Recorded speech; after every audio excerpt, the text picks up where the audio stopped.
जय हिंद दोस्तों, स्वागत है आपका आपके अपने परिवार आरजी विक्रमजीत एप्लीकेशन पे।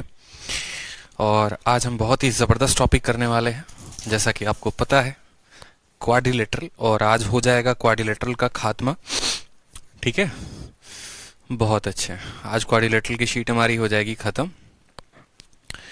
क्लास 4 अपलोड नहीं हुआ है। क्यों नहीं हुआ है क्लास 4 अपलोड, ज़रा ये बताओ। क्लास 4 तो अपलोड हो गया था यार, कल ही पढ़ाया था मैंने। क्लास 4 अपलोड नहीं हुआ है क्या?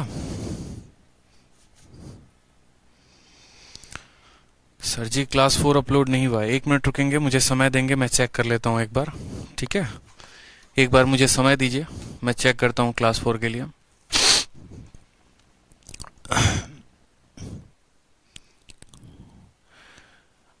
क्लास 4 क्यों नहीं अपलोड हुआ है भाई साहब?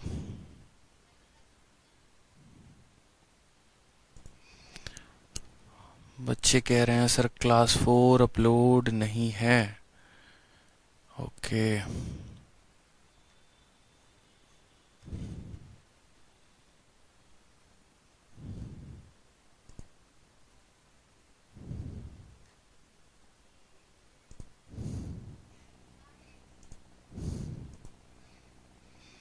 अच्छा, क्लास 4 अपलोडेड नहीं है भाई वीडियोस।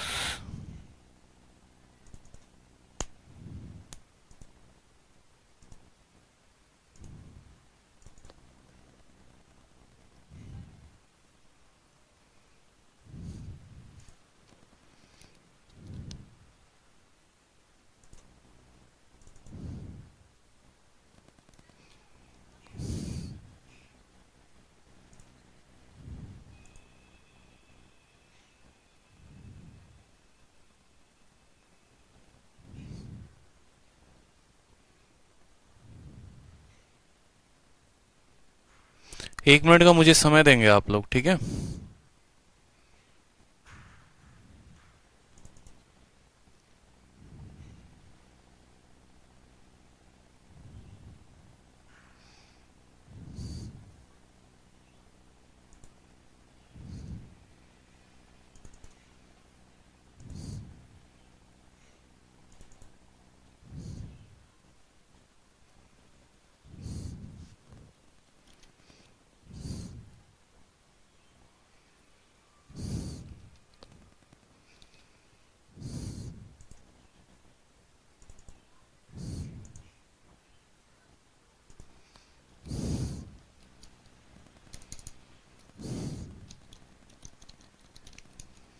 समय दीजिए।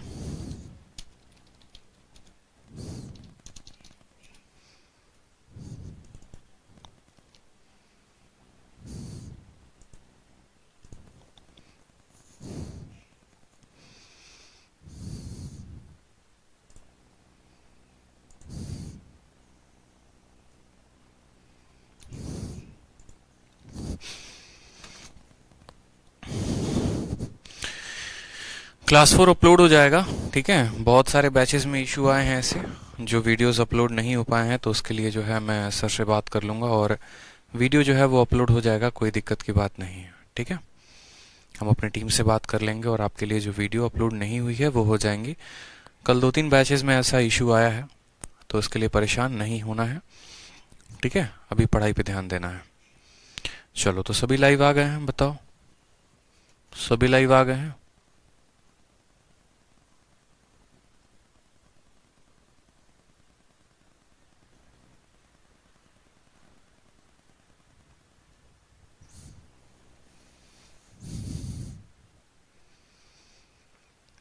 ठीक है, क्लास 4 मैं कह रहा हूं आप लोगों के लिए कि क्लास 4 जो है वो नहीं हो पाया है अपलोड, तो मैं आज अपलोड करवा दूंगा, उसके लिए परेशान मत होइए आप। ठीक है, थोड़ा भी परेशान आपको नहीं होना है। ठीक है ना मेरे भाई आशुतोष पटेल और बाकी लोग?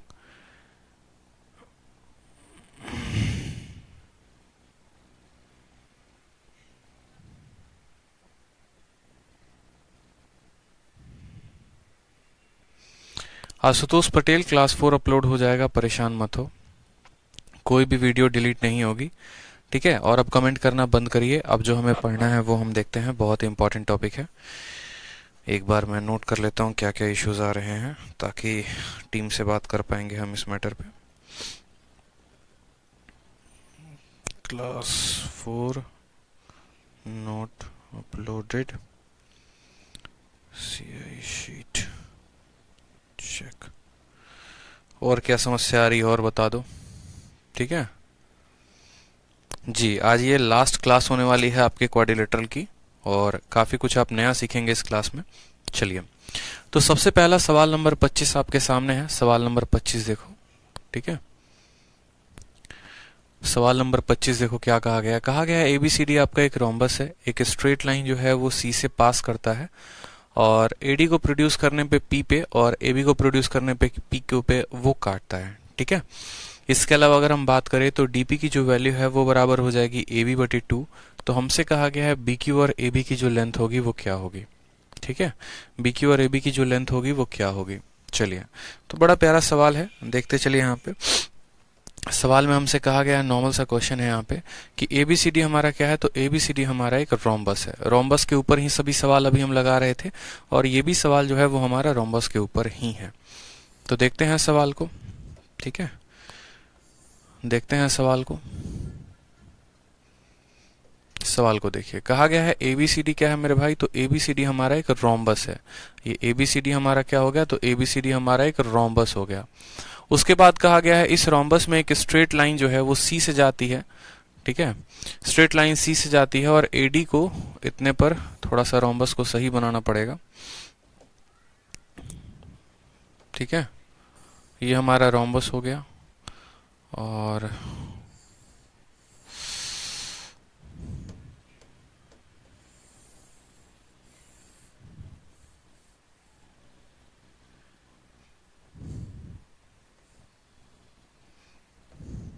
चलो देखते चलो। जैसे मानो क्या है कि आपका ये एक रोम्बस है, और इस रोम्बस के बारे में कहा गया है कि ये रोम्बस का नाम हमारा ABCD है, ठीक है। उसके बाद कहा गया है यहाँ पर कि आपने जो है वो AB को प्रोड्यूस किया है। कहाँ तक प्रोड्यूस किया है, आपने AB को Q तक प्रोड्यूस किया है। और उसके बाद जो है आपने, ठीक है, A straight line through C cuts AD produced at P and AB at Q, ठीक है। आपने AD को P तक प्रोड्यूस किया है, और आपने BQ को यहां तक प्रोड्यूस किया है। उसके बाद कहा गया है सवाल में आपसे, उसके बाद सवाल में आपसे ये कहा गया है, देखते चलो। आपसे सवाल में ये कहा गया है कि आपका जो ये लाइन है ना, ये जो लाइन है, ओहो,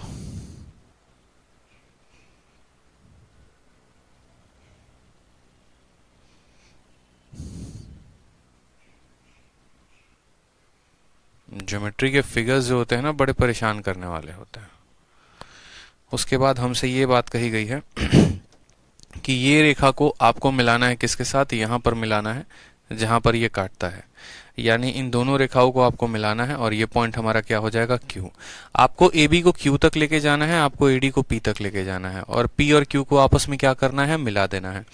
सवाल में ये भी कहा गया है जो DB की लेंथ होगी वो AB की आधी होगी। यानी अगर हम AB को 2 यूनिट मानते हैं, अगर हम AB को 2 यूनिट मानते हैं, तो हम कहेंगे यहाँ पर जो D से लेकर P तक है वो कितना यूनिट है, 1 यूनिट है। उसके बाद हमसे कहा गया बताओ BQ और AB का जो लेंथ होगा, यानी जो हमारा ये BQ है और जो हमारा ये AB है, इसका लेंथ कितना होगा, ठीक है। हमारा जो AB है वो कितना होगा। रोम्बस कैसा क्वाड्रिलेटरल होता है बताइए। तो रोम्बस एक ऐसा क्वाड्रिलेटरल होता है जिनके चारों भुजाएं समान होती हैं। अगर ये 2 होगा तो ये भी 2 होगा, ये 2 होगा तो ये भी 2, और ये होगा तो ये भी 2, ठीक है। कहा गया है इसका आधा हमारा कौन है, तो इसका आधा हमारा DP है। अब सवाल में हमें देखो किसका रिलेशन निकालना है, BQ का, और किसका रिलेशन निकालना है, AB का। आप लोगों को एक बात हमेशा ध्यान रखनी पड़ेगी, जो सिमिलैरिटी समरूपता आपने पढ़ा है ट्रायंगल में, वही सिमिलैरिटी का इस्तेमाल आपको पूरे के पूरे क्वाड्रिलेटरल में करना है। पूरे क्वाड्रिलेटरल में इसी कंसेप्ट का इस्तेमाल होगा, इस बात को ध्यान रखिए। तो सिमिलैरिटी जो है आपको हर जगह पे लगाना पड़ेगा। अगर आप देखोगे यहाँ पे तो बोलोगे सर ये BQ का लेंथ और AB का लेंथ चाहिए, यानी हमें जो है सिमिलैरिटी लगाना पड़ेगा किस वाले ट्रायंगल में, तो ये ब्लू वाले पार्ट में, यानी ट्रायंगल CBQ में, ट्रायंगल CBQ में।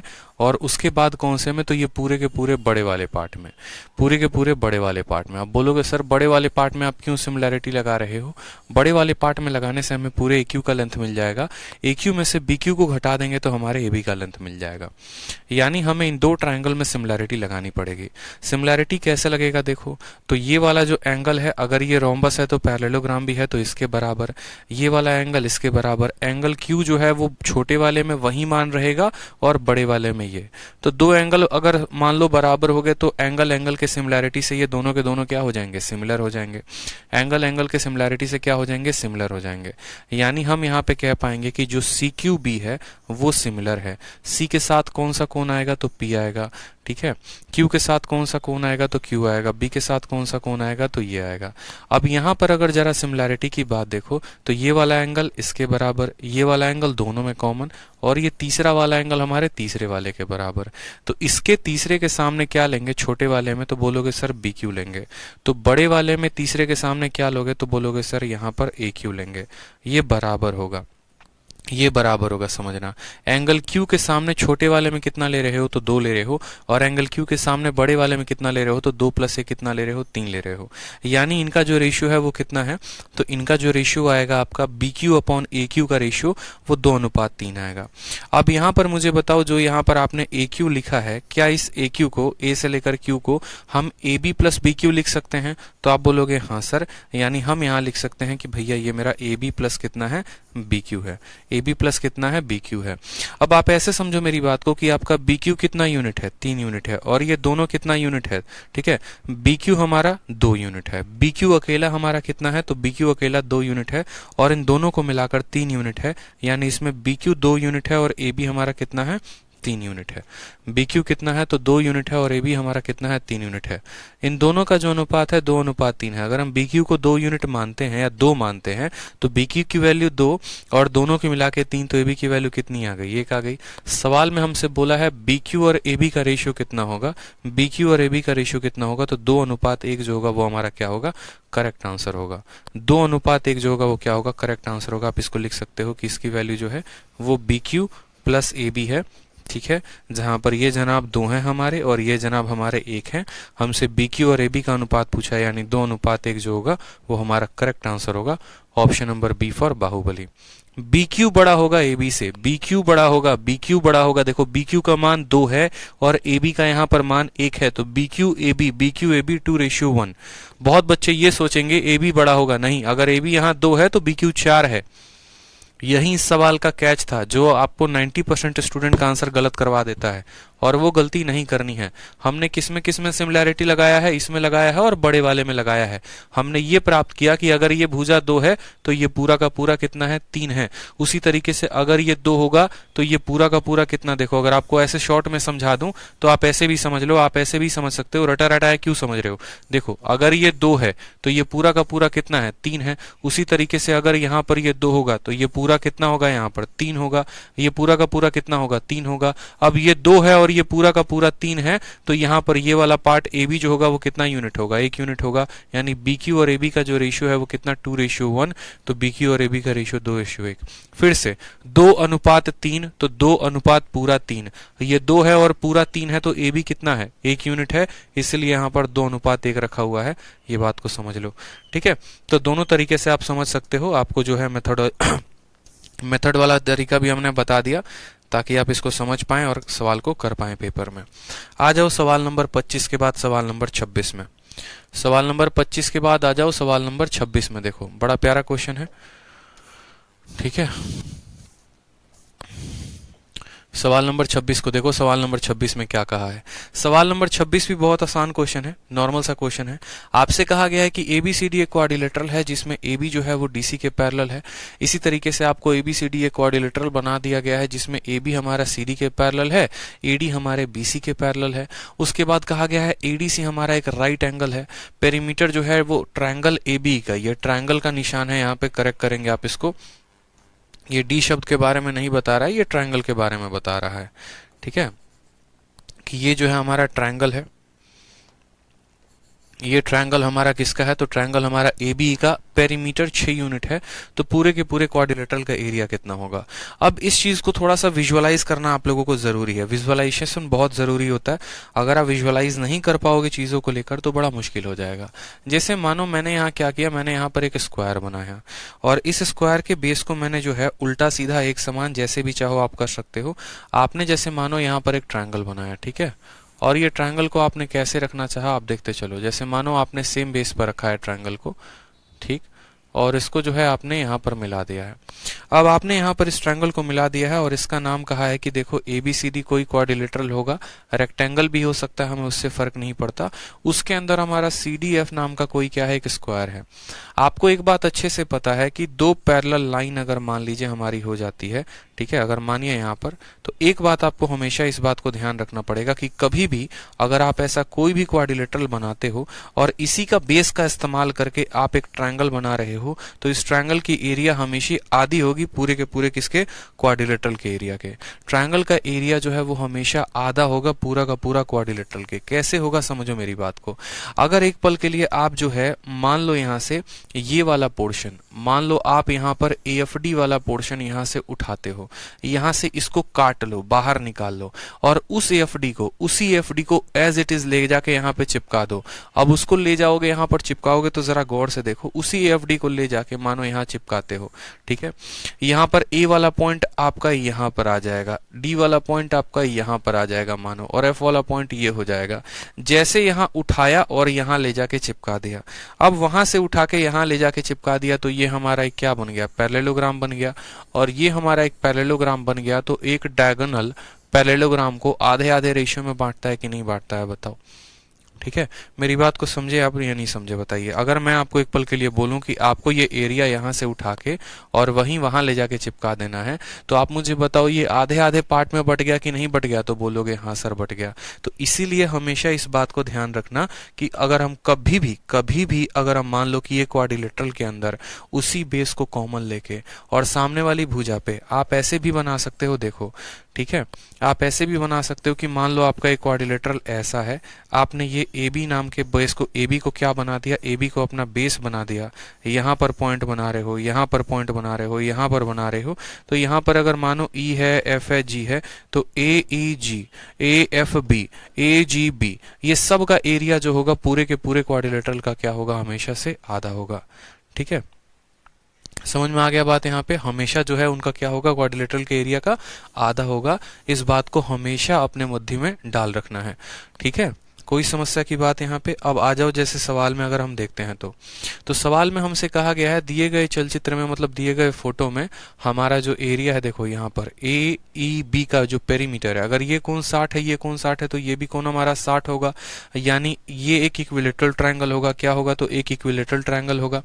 इस इक्विलेटरल ट्रायंगल का हमारा पेरीमीटर अगर 6 यूनिट है, तो इस इक्विलेटरल ट्रायंगल का जो साइड होगा वो कितना होगा, तो 2 यूनिट होगा। अगर पेरीमीटर 6 यूनिट है तो साइड हमारा 2 यूनिट होगा। समझ में आ गया बात। उसके बाद कहा गया है इस क्वाड्रिलेटरल का एरिया बताने को।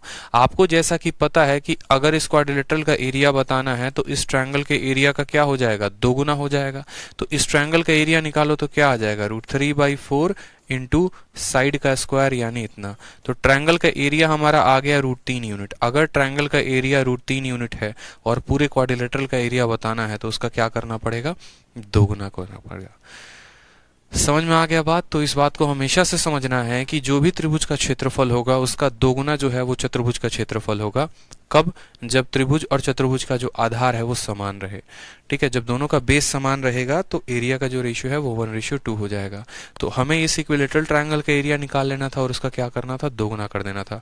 अभिषेक जो है क्लास 4 नहीं चल रही है, मैंने सुन लिया है, क्लास 4 में अपलोड करवा दूंगा आप लोगों के लिए। ठीक है, थोड़ा सा टेक्निकल इश्यू आया है कुछ, मैं सॉल्व करवा दूंगा, उसके लिए आप परेशान मत हो। आ जाओ सवाल नंबर 27 पे। सवाल नंबर 27 देखो, ये बहुत फेमस क्वेश्चन है आपका, प्रीवियस ईयर का बहुत प्यारा क्वेश्चन है जो आपके परीक्षा में पूछा जाता है।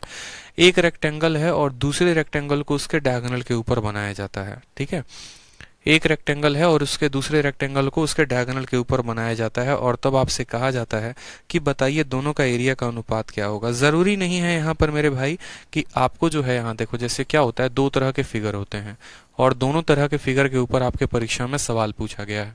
ठीक है, आपको दोनों तरह के जान लेने हैं सवालों को। आपको क्या बोला जाता है, रेक्टेंगल, और उसके बाद क्या कहा जाता है वो भी समझो। ठीक है,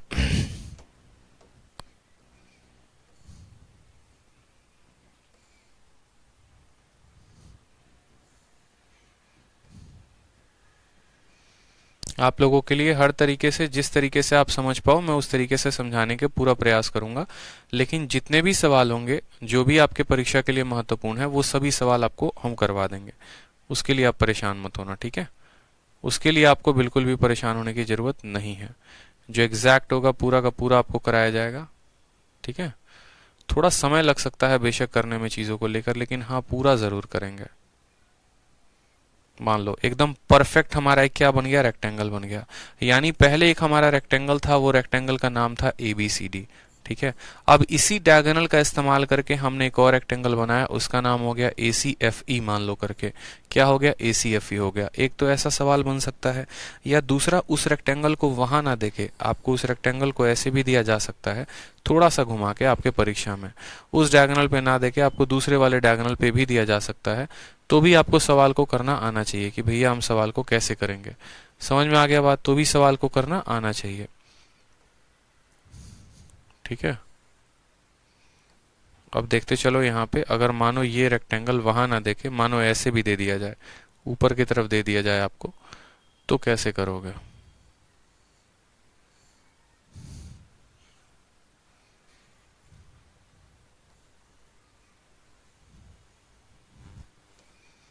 ये दोनों सवाल आपके प्री और मेंस दोनों में पूछे गए हैं, देखते चलो।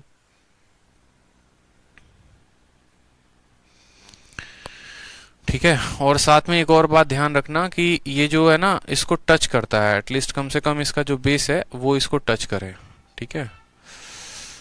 इसको छोड़ो, डिलीट करो। यहाँ पे जितना समय ये लेगा उतने समय मैं खुद बना सकता हूँ। यहाँ पे हमें यहाँ पर एक दूसरा ट्रायंगल लेना है, ठीक, और यहाँ पर जो है इसको मीट करवा दो, और ये हो गया हमारा ABCD करके, और दूसरा वाला हो गया हमारा EF करके। ये जो है रेक्टेंगल आपको या तो AC के डायगोनल पे हो सकता है, नहीं तो आपको इस तरीके से हो सकता है। दूसरे वाले डायगोनल पर भी ये संभव है, दूसरे वाले डायगोनल पर भी बनाओगे तो उस पर भी संभव है। दोनों तरीके से ये सवाल हमारे बन सकते हैं। तो महत्वपूर्ण बात क्या होती है, क्या जरूरी है यहाँ पे रेक्टेंगल के अंदर रेक्टेंगल बनाना, क्या पेंटागन के अंदर भी ये सवाल हो सकता है, या इसके ऊपर कोई और भी फिगर हो सकता है। तो एरिया से संबंधित सारी बातें तो हम उसमें मेंसुरेशन में जानते हैं, लेकिन छोटी सी बात यहाँ पर ये सवाल आई है तो हम इसको समझ लेते हैं। बहुत बच्चे इसके साइड को लेकर कंफ्यूज होते हैं, तो साइड को लेकर कंफ्यूज नहीं रहना है। आपको हम छोटा सा एक कटिंग सिखा रहे हैं। देखो, अगर आप मुझे बोलोगे सर प्रूफ बताओ, तो किताबी भाषा बता देंगे, लेकिन उसका कोई फायदा नहीं है। मैं बार बार कहता हूँ विजुअलाइजेशन जरूरी है। आपकी आंखें जो चीजें देख पाए, अगर वो आपने देख लिया ना, तो आप गेम कर दोगे पेपर में जाके, और कुछ नहीं। छोटा सा बात को मेरे समझना, मैंने आपको क्या कहा, मैंने आपको कहा कि ये हमारा एक रेक्टेंगल है। ये हमारा क्या है, एक रेक्टेंगल है, एक आयत है, ठीक है। रेक्टेंगल का एक डायगोनल जो है वो एरिया को आधे आधे भागों में बांटता है। यानी ABCD का एरिया अगर 2 यूनिट होगा, तो उसमें हमारा ABC का एरिया कितना होगा, तो 1 यूनिट, और ADC का एरिया कितना होगा, तो 2 यूनिट, ठीक है। ये दोनों के दोनों 1-1 यूनिट होंगे। अब उसके बाद मेरी बात को समझिएगा। अब हम आपको कहते हैं कि आप जरा इस वाले रेक्टेंगल पे फोकस करो, आप जरा इस वाले रेक्टेंगल पे फोकस करो। और अभी आपने क्या पढ़ा, अभी आपने पढ़ा कि अगर हमारा कोई भी ऐसा क्वाड्रिलेटरल है, यही भुजा हमारी आधार है, बेस है, और इसी से हम सामने वाले पर एक ट्रायंगल बनाते हैं, तो जितना एरिया इस ट्रायंगल का होता है उसका दोगुना क्या होता है, उसका दोगुना उस पूरे के पूरे रेक्टेंगल का होता है। यानी अगर यहाँ पर ADC जो ट्रायंगल है, उस ट्रायंगल का एरिया अगर 1 यूनिट है, तो ये पूरा का पूरा AEFC का एरिया कितना होगा, तो बोलोगे सर AEFC का जो एरिया होगा इस ट्रायंगल के एरिया के 2 गुना होगा। तो AEFC का एरिया कितना आया, तो 2 यूनिट आया। और यहाँ पर ADCB का एरिया या ABCD का एरिया कितना आया, तो ABCD का जो एरिया है वो 1 + 1 2 यूनिट आया। तो इनका एरिया का रेशियो कितना होगा, इनका एरिया का रेशियो हमेशा 1:1 होगा। यानी जितना रेशियो ABCD का होगा या जितना एरिया ABCD का होगा, उतना ही दूसरे वाले रेक्टेंगल का होगा। यहाँ पर इस बात को समझ लीजिए। ठीक है। एरिया में कोई परिवर्तन नहीं आएगा, एरिया में कोई बदलाव नहीं आएगा, नो मैटर उसकी साइड यहाँ पर ऐसे भी दे दे 1.57 2.43, तो आप एरिया मल्टीप्लाई करके निकालते मत रह जाना, क्योंकि ये इसके साइड पे डिपेंड ही नहीं करता है। ये सवाल इसके साइड पे डिपेंड नहीं करता है, ये बस इस बात पे डिपेंड करता है कि दोनों का रेशियो बराबर है। वापस से समझा रहा हूं, देखो अगर ABCD मान लो कि एक रेक्टेंगल है, तो एक डायगोनल रेक्टेंगल को आधे आधे भागों में बांटता है। इसका एरिया अगर 1 यूनिट मानोगे तो दूसरा वाला पार्ट का भी एरिया 1 यूनिट हो जाएगा।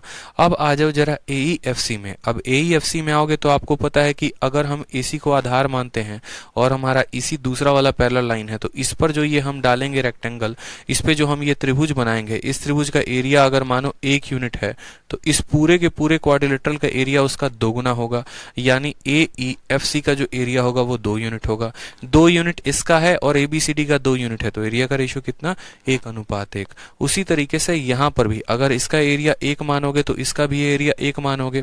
ठीक है, अब इसका एरिया 1 मानोगे तो खुद मुझे बताओ, ये ट्रायंगल आ गया और ये ट्रायंगल किस पैरेलल लाइन के बीच में, तो EF और AC के बीच में, EF और AC दो पैरेलल रेखाओं के बीच में। तो अगर इसका एरिया, इस ट्रायंगल का एरिया 1 यूनिट है, तो ये जो पूरा ट्रायंगल, ये पूरा का पूरा जो रेक्टेंगल होगा, इस पूरे रेक्टेंगल का एरिया 1 का दोगुना यानी कितना होगा, 2, यानी यहाँ पर ACFE का जो एरिया होगा वो 2 यूनिट होगा और ABCD का एरिया भी कितना है, तो वो भी 2 यूनिट है। तो रेशियो कितना आ गया, तो 1:1 नहीं आ गया, रेशियो 1:1 आ गया कि नहीं आ गया। यानी ये जो दिया गया सवाल है, दिए गए सवाल में हमसे बाद में यही तो पूछा है कि दोनों का अनुपात कितना होगा, और इसका साइड 8 है, इसका साइड 6 है, साइड की कोई आवश्यकता ही नहीं है, दोनों का एरिया बराबर होगा, तो हम सीधा आंसर करेंगे option number C. Option number जो सी होगा वो क्या होगा, करेक्ट आंसर। कोई आवश्यकता नहीं है यहाँ पर आपको वैल्यू निकालकर सॉल्व करने की सवाल को। ठीक है, चलो क्वेश्चन नंबर 28 जो है वो आसान है, आपको खुद कर लेना है। क्वेश्चन नंबर 28 में हमारी आवश्यकता नहीं है। 29 भी आसान है। ठीक है, क्वेश्चन नंबर 30 देखिए, 28 29 आप खुद से करेंगे। क्वेश्चन नंबर 30 पे आ जाइए। क्वेश्चन नंबर 30 में आपको सवाल में कहा गया है कि देखो भाई साहब, बात ऐसी है कि ये आपका एक जो है AEFT, ठीक है, वो क्या है, एक रेक्टेंगल है। रेक्टेंगल है मतलब प्रत्येक कोण कितना होगा, तो प्रत्येक कोण हमारा 90 होगा, इस बात को हमें जान लेना है। उसके बाद कहा गया है ABC हमारा एक ट्रायंगल है और AE का जो मान है वो कितना है यहाँ पे, तो देखो यहाँ पर A से लेकर E तक का मान 22 है, BE का जो मान है वो कितना है, तो 6 है, CF का जो मान है वो 16 है और BF का जो मान है यहाँ पे, BF का मान हमारा 2 है। BF का मान कितना है, 2 है। तो कहा गया है कि हमारा यहाँ पर जो AB है, यानी ये वाली रेखा हो गई, और जो BC हो गई ये, इन दोनों के मिड पॉइंट को ज्वाइन करने वाली लाइन, इस वाली लाइन का जो है वैल्यू बताओ कितना होगा। इस वाली लाइन का वैल्यू बताओ कितना होगा यार। अब एक बात बताओ, AB का मध्य बिंदु और BC के मध्य बिंदु का बताना है। तो आपको पता है ये बात कि अगर मानो इसका मिड पॉइंट x है, इसका मिड पॉइंट y है, तो जो ये xy का लेंथ होगा ये हमेशा AC का आधा होगा। आपने पढ़ा है कि एक त्रिभुज में अगर इस भुजा का मिड पॉइंट और इस भुजा का मिड पॉइंट जोड़ते हैं तो हमेशा नीचे वाली भुजा का क्या होता है, आधा होता है। यानी अगर इस सवाल में हम AC का मान पता कर लें तो AC का आधा कर देंगे तो xy का मान निकल जाएगा, तो बोलोगे हाँ सर। AC का मान का आधा कर दोगे तो XY निकल जाएगा, तो बोलोगे हाँ सर। तो बस यहाँ पर देखो कोई दिक्कत की बात नहीं है। बोलोगे यहाँ पर पूरा जो लेंथ है AE कितना है, तो 22 है। 22 में आपका FC कितना है, तो 16 है, यानी बचा हुआ लेंथ कितना आ जाएगा, तो 6 आ जाएगा, क्योंकि जितना हमारा AE होगा उतना ही हमारा FD होगा। ये 16 है तो ये कितना हो जाएगा, 6 हो जाएगा। उस तरीके से ये पूरा लेंथ देखो तो 6 + 2 कितना है, तो बोलोगे सर 8 है। अब मुझे खुद बताओ, यहाँ पर ये 8 तो ये भी 8, अब ये 8 है और ये 6 है, तो हमारा AC का मान कितना, तो AC का मान 10, और अगर AC का मान 10 तो XY AC का क्या होगा, आधा होगा, यानी XY का मान कितना, 5। तो option number B for Baahubali जो होगा वो करेक्ट आंसर होगा। ठीक है, ये 22 है तो ये भी 22, जिसमें 16 ये है तो ये 6 हो जाएगा, ये 8 है तो ये पूरा का पूरा 8, ये 8 और ये 6 तो ये 10, और ये 10 का आधा कितना होगा, तो 5 जो होगा वो करेक्ट आंसर होगा। ठीक है, चलिए आ जाइए सवाल नंबर 31 को देखिए। अब सवाल नंबर 31 एकदम डिट्टो सेम है जो मैंने आपको करवाया है। सेम तरीके से आपको सवाल कहा गया है, पिछली बार उधर दिया गया था उस रेक्टेंगल को, इस बार इधर दिया गया है, और कहा गया है कि दिए गए फोटो में ABCD एक रेक्टेंगल है जिसकी लंबाई 2 है, चौड़ाई 1 है। तो बताओ BDFE की एरिया कितनी होगी। अब ABCD में जो है यहाँ पर 2 और 1 का दिया गया है, यानी ABCD का एरिया कितना यूनिट है, तो ABCD का एरिया लंबाई इंटू चौड़ाई, यानी ABC का जो एरिया है ये एरिया हमारा 2 यूनिट है। अगर ABCD का एरिया 2 यूनिट है तो BDFE का एरिया कितना यूनिट होगा, तो जितना ABCD का एरिया होगा उतना ही BDFE का होगा। अगर ABCD का एरिया 2 यूनिट है तो BDFE का भी एरिया कितना होगा, 2 यूनिट होगा। ऑप्शन नंबर जो ए होगा वो करेक्ट आंसर होगा। ठीक है, समझ में आ गया बात, कोई परेशानी की बात है यहाँ पे। क्वेश्चन नंबर 32 आसान है, कर लीजिएगा। 33 भी आसान है, कर लीजिएगा। 34 नंबर सवाल पे आइए। 32 33 आसान है, कर लेंगे। 34 नंबर सवाल को देखिए। 34 नंबर सवाल क्या कहता है, बड़ा प्यारा क्वेश्चन है। 34 पढ़िए सवाल में, अपने शीट में पढ़िए सवाल में क्या दिया गया है।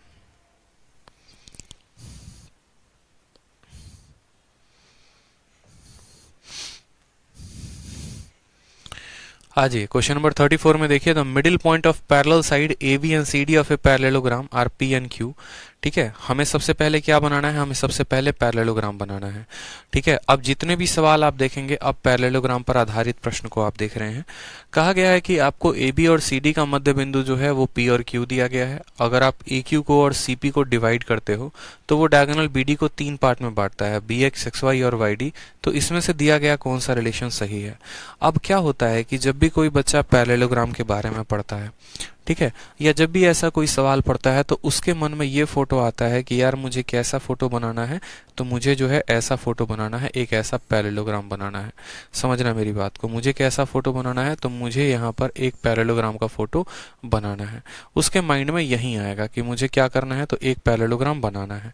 इस पैरेललोग्राम का नाम बेचारा देगा ABCD, कोई दिक्कत की बात नहीं है, क्योंकि सवाल में पैरेललोग्राम कहा गया है तो हम पैरेललोग्राम लेंगे। अब उसके बाद कहा गया है the middle point of side AB और CD। मान लीजिए कि AB का मध्य बिंदु यहाँ हो गया और CD का मध्य बिंदु मान लीजिए यहाँ पर हो गया। ये दोनों का क्या हो गया, दोनों के मिड पॉइंट हो गए। ठीक, इनके मिड पॉइंट का नाम क्या है, तो इनके मिड पॉइंट का नाम P और Q है। इनके मिड पॉइंट का नाम क्या है, तो P और Q है। कहा गया है यहाँ पर कि यदि आप जो है उनके मिड पॉइंट इतना है, फिर उसके बाद हमसे कहा गया है कि यदि आप AQ को और CP को, यदि आप AQ को और CP को, मतलब A से लेकर Q तक, ठीक है, दोबारा से देखिए, AQ को और CP को आप जोड़ देते हैं। यदि आप AQ और CP को जो है, ठीक है, if AQ and CP divide the diagonal. अच्छा, यदि AQ और CP जो है हमारे इस डायगोनल को कितने पार्ट में बांटते हैं, तो 1 पार्ट, 2 पार्ट और 3 पार्ट, 3 बराबर पार्टों में बांटते हैं। 3 बराबर का कहा ही नहीं गया, माफ करिएगा, बस कहा गया है कि इसको 3 पार्ट में बांटते हैं। ठीक है, और वो पार्ट क्या होता है, तो B से लेकर X, X से लेकर Y और Y से लेकर D। तो हमें इन 3 पार्ट के बीच का संबंध बताना है कि इन 3 पार्ट के बीच का संबंध क्या होगा। दोबारा से समझिए, हमारे पास एक पैरेललोग्राम है ABCD करके, और इस पैरेललोग्राम में हमें क्या बताया गया है, तो इस पैरेललोग्राम में हमें ये कहा गया है कि BD आपका डायगोनल है, यहाँ पर P जो है वो मिड पॉइंट है, Q भी आपका मिड पॉइंट है। तो ये जो 3 पार्ट हैं, इन 3 पार्ट के बीच के आपस का संबंध बताओ। ऐसे सवालों में कभी भी देखना तो हमेशा ध्यान रखना, बराबर होंगे तो तीनों होंगे, नहीं तो कोई नहीं होगा। ठीक है, दूसरी बात, ऐसे सवालों में जब भी आपको एक बात बताऊं मैं, आपका एग्जामिनर कभी भी अगर मेरे भाई ऐसा क्वेश्चन देता है, कभी भी ऐसा कोई भी क्वेश्चन दे, अगर आपका एग्जामिनर कहता है कि एक ट्रायंगल है, उस ट्रायंगल में ये वाला लाइन इसके बराबर, वो वाला लाइन उसके बराबर, तो आप आराम से कोई भी ट्रायंगल लेके मान सकते हो, जब तक वो स्पेसिफाई ना करे। उसी तरीके से पैरेललोग्राम में एक बात अपने कॉपी में पेन कॉपी लेकर नोट कर लो जल्दी से, कि पैरेललोग्राम में, यानी जब भी कोई भी सवाल क्वाड्रिलेटरल में आए और वहां लिखा हो पैरेललोग्राम, तो वो पैरेललोग्राम स्क्वायर भी हो सकता है, वो पैरेललोग्राम रेक्टेंगल भी हो सकता है। अब आप बोलोगे सर एग्जामिनर हमको पैरेललोग्राम बोला गया तो हम स्क्वायर है रेक्टेंगल काहे माने, तो भाई साहब एग्जामिनर ने ये भी तो नहीं कहा ना आप उसको कि उसको आप पैरेललोग्राम नहीं मान, आप उसको रेक्टेंगल नहीं मान सकते हो, आप उसको जो है स्क्वायर नहीं मान सकते हो। क्या स्क्वायर एक पैरेललोग्राम नहीं है, क्या रेक्टेंगल एक पैरेललोग्राम नहीं है। तो अगर किसी चीज को मानने से हमारा आंसर जल्दी आ जाए तो वो हमारे लिए तो और आसान काम है। आसान काम है कि नहीं है, बताओ जल्दी से। तो अगर यही फोटो को एक पल के लिए, इसी फोटो को जरा गौर से देखो, इसी फोटो को मैं एक पल के लिए अगर मैं मान लो रेक्टेंगल बना देता, इसी फोटो को एक पल के लिए मैं रेक्टेंगल बना देता, ठीक है। और रेक्टेंगल बनाने के बाद मैं क्या करता, मैं यहाँ पर मान लो कि रेक्टेंगल के यहाँ पर सब इसके मिड पॉइंट को यहाँ पर जोड़ो। ठीक है, आप बोलोगे कि सर इसका मिड पॉइंट ये रहा, इसका मिड पॉइंट ये रहा, हमने जोड़ दिया मान लो एक पल के लिए। फिर उसके बाद मैं आपसे क्या बोलता कि मानो आपने जो ट्रिपलेट माना है वो 9, 12 और 15 का माना है। मान लो 9, 12, 15 का ट्रिपलेट है। अब 9, 12 और 15 का ट्रिपलेट है तो ये जो है हमारा क्या है, तो ये हमारा आधा है। देखो सीडीएस के 90% क्वेश्चंस कुछ ना कुछ वैल्यू मानने से बन जाते हैं। आप बोलोगे कि सर देखो अगर मानो ये पूरा का पूरा लेंथ आपने 12 माना है तो यहाँ पर इसका आधा कितना हो जाएगा, 6 हो जाएगा। अब ये हमारा 9 है और ये हमारा 6 है और ये भी वैल्यू हमारी कितनी हो गई, 6 हो गई। ठीक है, उसी तरीके से अगर आपने मानो यहाँ 12 माना है, यहाँ पर आपने 9 माना है। ठीक है, अब यहाँ पर जब आप देखोगे तो खैर यहाँ पर भी मानने से कोई खास फर्क पड़ेगा नहीं, मान सकते हो। अगर यहाँ पर ये मिड पॉइंट है, दोनों केस में सेम ही चीजें लगेगी। आप छोड़ो इसको, स्क्वायर मानकर छोड़ो, आपको सिंपल और सिंपल हम बता देते हैं। आप एक काम करो, इसमें फोकस करो, आगे जहां पर स्क्वायर मानने की जरूरत पड़ेगी वहां हम बता देंगे। आप इस ट्रायंगल पे फोकस करो, इस ट्रायंगल पे। अब इस ट्रायंगल पे आप फोकस करोगे तो आप एक लाइन पे कहोगे सर हम ट्रायंगल DCX में देख रहे हैं, ये वाला कोण हमारे, ठीक है, दोनों में कॉमन रहेगा। दूसरी बात, अगर ये हमारी दोनों की दोनों रेखाएं पैरेलल हैं, अगर ये हमारी दोनों की दोनों रेखाएं पैरेलल हैं जो कि सवाल में दिया गया है, तो ये वाला कोण इसके बराबर होगा। तो एंगल प्रॉपर्टी से यहाँ पर ये पूरा का पूरा ये वाली लाइन इसके क्या हो जाएगी, पैरेलल हो जाएगी। ये दोनों लाइन आपस में क्या हो जाएगी, पैरेलल हो जाएगी। और हमें पता है एक त्रिभुज में, हमें पता है एक त्रिभुज में कि अगर एक त्रिभुज का नाम ABC है और यहाँ पर कोई भी 2 पॉइंट है D और E नाम की, अगर ये वाली रेखा इसके पैरेलल है और अगर E मिड पॉइंट है किसका, AC का, तो D भी मिड पॉइंट होता है किसका, AB का। अगर ये दोनों रेखाएं समानांतर हैं और कोई एक भी बिंदु मध्य बिंदु है तो दूसरा वाला पक्का मध्य बिंदु होगा, मिड पॉइंट होगा। तो अगर हमारा Q मिड पॉइंट है तो हमारा Y भी मिड पॉइंट होगा। Y मिड पॉइंट होगा तो जितना हमारा dy है उतना ही बराबर होगा yx, जितना हमारा dy है उतना ही बराबर होगा क्या, yx के। ठीक, अब जरा दूसरे ट्रायंगल पे आ जाओ आप, अब जरा दूसरे ट्रायंगल पे आ जाओ, रेड वाले में आ जाओ। अब जब रेड वाले में आओगे तो सेम तरीके से ये वाला रेखा इसके पैरेलल है, दोनों पैरेलल हैं, यानी ट्रायंगल BXP जो होगा वो सिमिलर होगा ट्रायंगल BYA के। अगर हमारा P मिड पॉइंट है, अगर हमारा P मिड पॉइंट है तो हमारा X भी मिड पॉइंट होगा, और अगर हमारा X मिड पॉइंट होगा तो Y से लेकर X बराबर होगा X से लेकर B तक। तो Y से लेकर X बराबर होगा किसके, X से लेकर B तक, यानी ये तीनों क्या होंगे, आपस में बराबर होंगे। ये तीनों क्या होंगे, आपस में बराबर होंगे। तो हमें ये बात को समझना है कि जब भी ऐसा कोई भी पैरेललोग्राम हो, स्क्वायर भी हो, रेक्टेंगल भी हो, कुछ भी हो, तो अगर उसके डायगोनल को यहाँ पर दोनों मिड पॉइंट से जोड़ेंगे तो वो 3 बराबर भागों में बंटता है। सिमिलैरिटी से सॉल्व कर सकते हो। आगे मैं आपको भी बहुत सारे ऐसे सवाल दिखाने वाला हूँ जो सीधा का सीधा अगर पैरेललोग्राम दिया है ना तो स्क्वायर मान के बन जाएगा, रेक्टेंगल मान के बन जाएगा। इस बात को ध्यान दो, ठीक है। तो ये बात ध्यान रहा। क्वेश्चन नंबर 34 आ जाइए। क्वेश्चन नंबर 34 के बाद 35 आसान है, आप कर लीजिएगा खुद से। 36 भी आसान है, वैल्यूज के ऊपर है, पैरेललोग्राम के डायगोनल का रिलेशन है जो मैंने आपको बताया है और आपको आता है। 38 भी है, 39 भी आपको खुद से करना है, 40 भी खुद से करना है। जितने सवाल एग्जाम्पल में मैंने करवा दिए ना, वही सवाल वापस से आपके शीट में है, तो मैं उन सवालों को वापस से नहीं करवाऊंगा। आपको एग्जाम्पल में करवा रखा है, आपको एग्जाम्पल में करवा रखा है, तो आपको एग्जाम्पल को देख के सभी सवालों को कर लेना है, ठीक है। पता चले एग्जाम्पल में भी 2 बार करवा दें, फिर यहां पर भी आके 2 बार करवा दें, क्या फायदा, फिर आप तो कुछ करोगे ही नहीं खुद से, ठीक है। आप क्या करोगे खुद के लिए, तो आपको तो खुद के लिए भी कुछ करना है ना, तो सवाल बनाओ थोड़ा बहुत। चलो आ जाओ।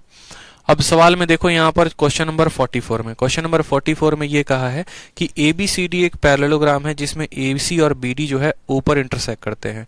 फिर उसके बाद हमारा कहा गया EFGH जो है वो मिड पॉइंट है किसके, AO के, DO के, CO के, BO के। उसके बाद हमसे कहा गया है ratio of perimeter of EFGH to perimeter of parallelogram ABCD। अब मैं आपको एक बात बताऊं, यहाँ पे सिंपल शब्द इस्तेमाल है पैरेललोग्राम। मैंने आपसे अभी क्या कहा कि जब भी आपका एग्जामिनर आपको ये बोले कि देखो मेरे भाई, समझना मेरी बात को, कि तुम्हें पैरेललोग्राम लेके बनाना है, तो वो पैरेललोग्राम को आप रेक्टेंगल भी मान सकते हो, वो पैरेललोग्राम को आप स्क्वायर भी मान सकते हो। आप हमेशा उसको रेक्टेंगल मान लो। जब भी पैरेललोग्राम का जिक्र आए तो आप अपने मन में मान लो कि वो एक रेक्टेंगल है। एक रेक्टेंगल भी तो अपने आप में पैरेललोग्राम है, बस, और इससे ज्यादा कुछ भी नहीं। हम बोलेंगे सर इसको हम ABCD का नाम दे देते हैं, ठीक है। उसके बाद कहा गया है जिसमें AC और BD, जहां पर AC और BD क्या होगा हमारा एक दूसरे को काटेगा, कहां पर काटेगा तो O नाम के पॉइंट पर काटेगा, O पर काट दिया इसने। उसके बाद हमसे कहा गया है कि चारों जितने भी पार्ट हैं AO BO CO DO, इन सभी के मिड पॉइंट को ज्वाइन करो। इसका मिड पॉइंट यहाँ पे, इसका मिड पॉइंट यहाँ पे, इसका मिड पॉइंट यहाँ पे, इसका मिड पॉइंट यहाँ पे। इन सब को हमने क्या किया, इन सब को हमने ज्वाइन किया, इन सब को हमने क्या किया, ज्वाइन किया। उनका नाम भी इन्होंने दे रखा है कि अगर आप इसका नामकरण करते हो तो ये आपका आ जाएगा E F G और H। और तब हमसे कहा गया है यहाँ पे, तब हमसे कहा गया है कि भाई साहब जो पेरीमीटर है हमारे EFGH का, यानी जो इसका पेरीमीटर है, परिमाप है, और जो बड़े वाले का परिमाप है, उनका अनुपात कितना होगा। एकदम बहुआ सवाल है, कोई दिक्कत की बात नहीं है। आप सिंपल सिमिलैरिटी लगाओ यहाँ पे। जब आप सिमिलैरिटी लगाओगे तो आप क्या बोलोगे, आप बोलोगे कि सर देखो, आप बोलोगे सर यहाँ पर अगर हम सिमिलैरिटी लगाएं तो ये वाला एंगल तो दोनों में बराबर होगा, होगा कि नहीं होगा। अब यहाँ पर जो AB है उसके मिड पॉइंट देखो, अब इस लाइन के मिड पॉइंट को इस लाइन के मिड पॉइंट को जोड़ोगे तो ये मिड पॉइंट है और ये मिड पॉइंट है। दोनों मिड पॉइंट को जोड़ने पे ये वाली रेखा इसका क्या हो जाती है, समानांतर। अगर हमारा AB का मान 2 है तो हमारे EF का मान कितना होगा, 1 होगा। हमारे AB का मान 2 है तो हमारे EF का मान कितना होगा, 1 होगा। उसी तरीके से अगर मानो यहाँ ये 2 हो जाएगा, चूंकि स्क्वायर भी मान सकते हो, 2 होगा तो ये भी 1 होगा, ये 2 होगा तो यहाँ पर देखो आप बोलोगे सर अगर ये 2 है तो ये 1 होगा और ये 2 है तो कितना होगा, 1 होगा। अंदर वाले का पेरीमीटर कितना आया, 4, बाहर वाले का पेरीमीटर कितना आया, 8, तो हम इनका पेरीमीटर 1:2 कह सकते हैं। और हम यहीं से भी कह सकते हैं कि यदि इसकी एक साइड का अनुपात 1 है और बड़ी वाली के एक साइड का अनुपात 2 है तो हमेशा साइड का रेशियो 1:2 रहेगा, इनके पेरीमीटर का रेशियो 1:2 रहेगा। आप इसके अंदर कोई सर्कल बना देते हो और बड़े वाले के अंदर एक सर्कल बना देते हो तो दोनों के सर्कम सर्कल का भी रेशियो 1:2 रहेगा, यानी वन डायमेंशनल जितनी भी चीजें होंगी वो हमारी 1:2 होंगी। तो ऐसा हमें हर साइड के लिए करना जरूरी नहीं है, बस हम इतना कह सकते हैं यहाँ पे एक छोटा सा बात बस हम कह सकते हैं। और वो छोटा सा बात हम क्या कह सकते हैं कि अगर ये वाली साइड 1 है तो बड़ी वाली 2 होगी, तो इस छोटे वाले पार्ट का देखो, छोटे वाले का साइड 1 है, बड़े वाले का 2, तो ये पॉलीगन का जितना भी वन डायमेंशनल होगा उसका साइड 1 होगा। और बड़े वाला पॉलीगन यानी ये रेक्टेंगल है, ट्रायंगल है, कुछ भी है, बड़ा वाला पॉलीगन है, उसका सभी साइड 2 होगा, यानी 1:2 होगा, वो हमारा क्या होगा, करेक्ट आंसर। छोटे वाले के अंदर एक सर्कल बना देते हो, छोटे वाले के अंदर यहाँ पर एक ट्रायंगल बना देते हो, छोटे वाले के अंदर कुछ भी बना देते हो तो उसका वन डायमेंशनल और बड़े वाले का वन डायमेंशनल का जो रेशियो है 1:2। अगर एरिया का रेशियो पूछ देता है छोटे वाले का और बड़े वाले का तो इसका स्क्वायर कर देंगे, लेकिन वन डायमेंशनल की जितनी भी चीजें पूछेगा तो रेशियो क्या रहेगा, 1:2। मैंने इसीलिए आपको कहा रेक्टेंगल या स्क्वायर बना लो ताकि फिगर को विजुअलाइज कर पाओ और समझ पाओ कि अच्छा ठीक है ऐसे बनता है तो थोड़ा आसान होता है। ठीक है, समझ में आ गया। पेरीमीटर का रेशियो 1:2 होगा और एरिया का रेशियो 1:4। ये हमारा पेरीमीटर है, इस बात को ध्यान रखो। और अगर हमसे एरिया पूछता है ना, अगर हमसे एरिया पूछता है तो एरिया जो होता है वो साइड का स्क्वायर होता है, 1:4 जो होगा वो करेक्ट आंसर होगा। आ जाओ अगला सवाल देखो। अगला सवाल जो है वो हमसे कहा गया 45 में कि PQRS एक पैरेललोग्राम है और A नाम का पॉइंट PQ पर है। अब सेम तरीके से मानिए अगर आप PQRS को ऐसे बनाएंगे तो देखिए क्या बनेगा। ये आपने कहा सर ये P है, ये Q है, ये R है और ये S है। एक पॉइंट जो है वो A नाम का है, किसके ऊपर है, PQ के ऊपर है। अगर आप ऐसे को ज्वाइन करते हो और अगर आप RA को ज्वाइन करते हो इस तरीके से कि वो इन दोनों कोनों को बाइसेक्ट करता है, वो इन दोनों कोनों को क्या करता है, बाइसेक्ट करता है, तो हमसे ये पूछा गया है जो ये SR है ना, ये जो SR है, ये SR किसके बराबर है, ये SR QR के बराबर है, QR के दोगुने के बराबर है, PQ के बराबर है, PQ के दोगुने के। मैंने वही बात कहा ना। अब अगर इस सवाल को पैरेललोग्राम बनाकर करोगे तो आपका समय पेपर में बहुत ज्यादा लग जाएगा। ठीक, तो आपको अपने समय को बचाना है और अगर आपको अपने समय को बचाना है तो थोड़े से स्मार्ट टेक्निक का प्रयोग आपको करना पड़ेगा। स्मार्ट टेक्निक कैसे प्रयोग करेंगे वो समझिए। तो स्मार्ट टेक्निक कहने का मतलब हमारा ये हो गया कि हम यहाँ पर पैरेललोग्राम दिया गया है तो उस पैरेललोग्राम को हम या तो ट्रायंगल मान सकते हैं और नहीं तो हम स्क्वायर मान सकते हैं। ठीक है, उस पैरेललोग्राम को हम कितना मान सकते हैं, या तो ट्रायंगल कह रहे हैं, या तो स्क्वायर मान सकते हैं और नहीं तो हम यहाँ पर कितना मान सकते हैं, रेक्टेंगल मान सकते हैं। समझ में आया बात। आप दोनों तरीके से कह सकते हो कि भैया या तो ये हमारा क्या हो गया, या तो हमारा ये रेक्टेंगल हो गया और नहीं तो हमारा ये ठीक है, स्क्वायर हो गया। मैंने कहा एक काम करो, आप हमेशा जब भी एक पैरेललोग्राम का जिक्र हो तो आप उसको एक रेक्टेंगल मान लो, एक आयत मान लो, और इसको जब आयत मानोगे तो इसका ये भी तो अपने आप में एक पैरेललोग्राम है, एबीसीडी अपने आप में पैरेललोग्राम है कि नहीं है, तो बोलोगे हाँ, लेकिन यहाँ हमें एबीसीडी नहीं पी क्यू आर एस कहा है, तो हम इसको पी क्यू आर एस का नाम दे देते हैं। उसके बाद सवाल में हमसे क्या कहा है, हमसे कहा है कि PQ पर एक पॉइंट है और उस पॉइंट का नाम A है। ये A कैसे बना है, तो S के बाइसेक्टर से और यहाँ पर R के बाइसेक्टर को जोड़ने से। अब आप मुझे एक बात बताइए, स्क्वायर देखो रेक्टेंगल का प्रत्येक एंगल कितना होता है, तो 90 होता है, तो ये भी कोण 90 होगा, लेकिन ये दोनों बराबर बराबर भागों में बटा है, यानी ये 45 है, तो ये भी कितना है, 45 है। उसी तरीके से R भी जो है हमारा कितना हो जाएगा, ये 45 है, तो ये हमारा कितना है, 45 है। मेरी बात को समझे, ये कोण 90 है, तो ये कितना है, 45 है। एक हमें इसी पैरेललोग्राम को रेक्टेंगल मानने से भी देखो कितना काम हमारा आसान हो जाएगा। यहाँ पर हमें सभी कोण का मान पता चल गया, ये 90 था 45 45 में, तो ये 45, 90 था 45 45 में, ये 45 और बीच में हमारा आ गया 90 डिग्री। अब देखते चलो, आप अपने मन से कोई भी वैल्यू मान सकते हो। देखो अगर यहाँ पर हम PA को मान लो, अगर हम यहाँ पर PA को कितना मानते हैं, अगर हम यहाँ पर P से लेकर A को 1 मानते हैं, तो ये कोण 45 है, ये कोण 45 है, तो ये 1 है, तो ये 1 हो जाएगा, तो ये कितना हो जाएगा, √2 हो जाएगा। उसी तरीके से अगर हमारा PA 1 है, अगर हमारा PA 1 है, तो A तो हमारा मिड पॉइंट हो गया, Q मिड पॉइंट हो गया, क्योंकि P से A तक की जितनी दूरी है उतनी Q से 1 तक की है, दोनों का एंगल, यानी इसको भी अगर हम 1 माने, इसको भी 1 माने, तो ये भी हमारा √2 हो गया। ये आप उल्टा ऐसे भी कह सकते हो, आप उल्टा ऐसे भी कह सकते हो कि ये दोनों कोण बराबर, अगर ये √2 है तो ये हमारा कितना हो गया, √2 हो गया। ठीक है, ये हमारा कितना हो गया, √2 हो गया। चूंकि यहाँ पर आप इसको भी छोड़ दो, आप AQ को छोड़ दो, अगर आपको AQ नहीं, देखो ये 1 है, ये 1 है, तो ये √2 हो गया। ये 45 है, ये 45 है, तो ये √2 है, तो ये हमारा √2 हो गया। हमारा जो PS है वो क्या है, PS हमारा ब्रेथ है, चौड़ाई, तो यहाँ पर अगर ये 1 है तो ये क्या हो जाएगा, 1, क्योंकि ये रेक्टेंगल है। ठीक है, अब ये √2 है और ये √2 है, तो ये कितना हो जाएगा, 2 हो जाएगा। समझ में आ रहा है बात, क्यों 2 हो जाएगा, 90 डिग्री के सामने इसका स्क्वायर प्लस इसका स्क्वायर, √2 का स्क्वायर 2, इसका स्क्वायर 2, 4, 4 का रूट कितना हो जाएगा, 2। अब आप मुझे खुद बताओ, जो यहाँ पर जो SR है वो QR का क्या है, तो क्या QR का ये 2 गुना है, तो आप बोलोगे हाँ सर, यानी ये 1 का 2 गुना है, यानी हम बोलेंगे SR जो है, जो SR है वो QR का 2 गुना है। ऑप्शन नंबर बी जो होगा वो करेक्ट आंसर होगा। ऑप्शन नंबर जो बी होगा वो क्या होगा, करेक्ट आंसर होगा। ठीक है, जो SR है, ठीक है, जो SR है वो या तो PQ के बराबर है या फिर QR के 2 गुने के बराबर है। समझ में आई बात, तो आप अपने तरीके से कोई भी मान के कर सकते हो। दोबारा से मैं आपको समझा दे रहा हूँ, दोबारा से क्या किया है मैंने, समझेंगे मेरी बात को। मैंने कहा देखो इसको हम रेक्टेंगल मान लेते हैं, जब हम इसको रेक्टेंगल मान लेते हैं तो क्या करते हैं, हम इसको ज्वाइन कर देते हैं। हमने ज्वाइन किया, ये हमारा PQRS आ गया। उसके बाद हमने कहा कि ये पॉइंट A है। ठीक है, हमें पता है कि अगर ये एंगल बाइसेक्टर है तो 45 45 में बांटेगा, ये भी 45 45 में बांटेगा, और ये बीच में 90 का कोण बनाएगा, 90 का कोण बनाएगा। अगर ये 45 होगा हमारा, तो भाई मेरे खुद बताओ ये भी तो 45 होगा, यानी ये 1 हो गया, ये 1 हो गया, तो √2 हो गया। उसी तरीके से यहाँ पर ये अगर √2 है और ये दोनों कोण आपस में बराबर है, तो ये भी √2, ये √2, ये √2, तो ये हमारा हो जाएगा 2। ये 1 है तो ये हमारा 1 हो जाएगा, यानी जो हमारा SR होगा वो हमारे QR के कितना, 2 गुना। तो ऑप्शन नंबर जो बी है वो बाहुबली जो होगा वो करेक्ट आंसर होगा। ठीक, तो ऐसी चीज़ों से, ऐसे इस तरीके से हम उस पैरेललोग्राम को अलग अलग पॉलीगन मान के भी हम सवालों को कर सकते हैं, जहां हम सिमिलैरिटी से बच जाएंगे, सिमिलैरिटी लगाने की हमें कोई आवश्यकता नहीं पड़ेगी। ठीक है, चलिए आ जाइए। 46 में सिमिलैरिटी लगाकर आपको प्रूफ करना है तो कर लेंगे। 47 भी आसान क्वेश्चन है, जितने सवाल हैं सबके सब सिमिलैरिटी पर आधारित हैं। आ जाओ क्वेश्चन नंबर 49 पे आ जाओ। क्वेश्चन नंबर 49 पे साथ में डायगोनल के फॉर्मूले पर भी आधारित जो प्रश्न है वो भी आप कर सकते हो।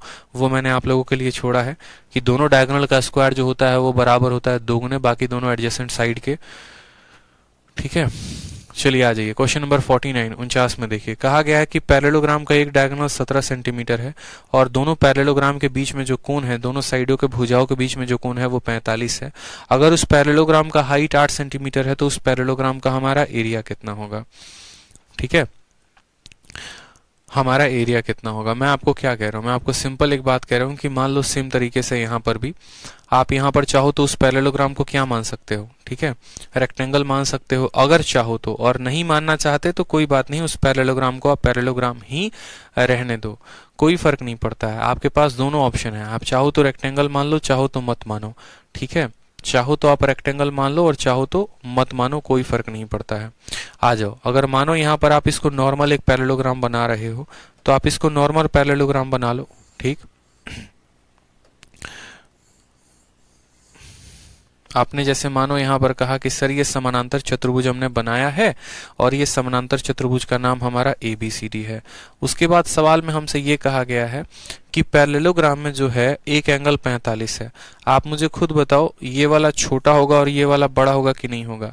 आपको दिख रहा है ना, ये 90 से ज्यादा होगा और ये 90 से हमारा कम होगा, यानी हम ये कहेंगे कि एंगल ए यहाँ पर कितना है, तो एंगल ए हमारे फोटो के अनुसार 45 है। एंगल ए हमारे फोटो के अनुसार कितना है, तो एंगल ए हमारा 45। हम एंगल ए को कितना कह सकते हैं, एंगल ए हमारा 45 है। इसके अलावा और हमसे क्या कहा गया वो भी देख लो, ठीक है।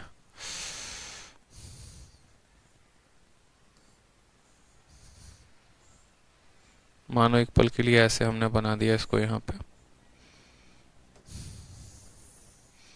ये हमारा ABCD नाम का एक पैरेललोग्राम है और यहाँ पर एक कोण 45 है, मतलब एंगल ए का मान 45 है।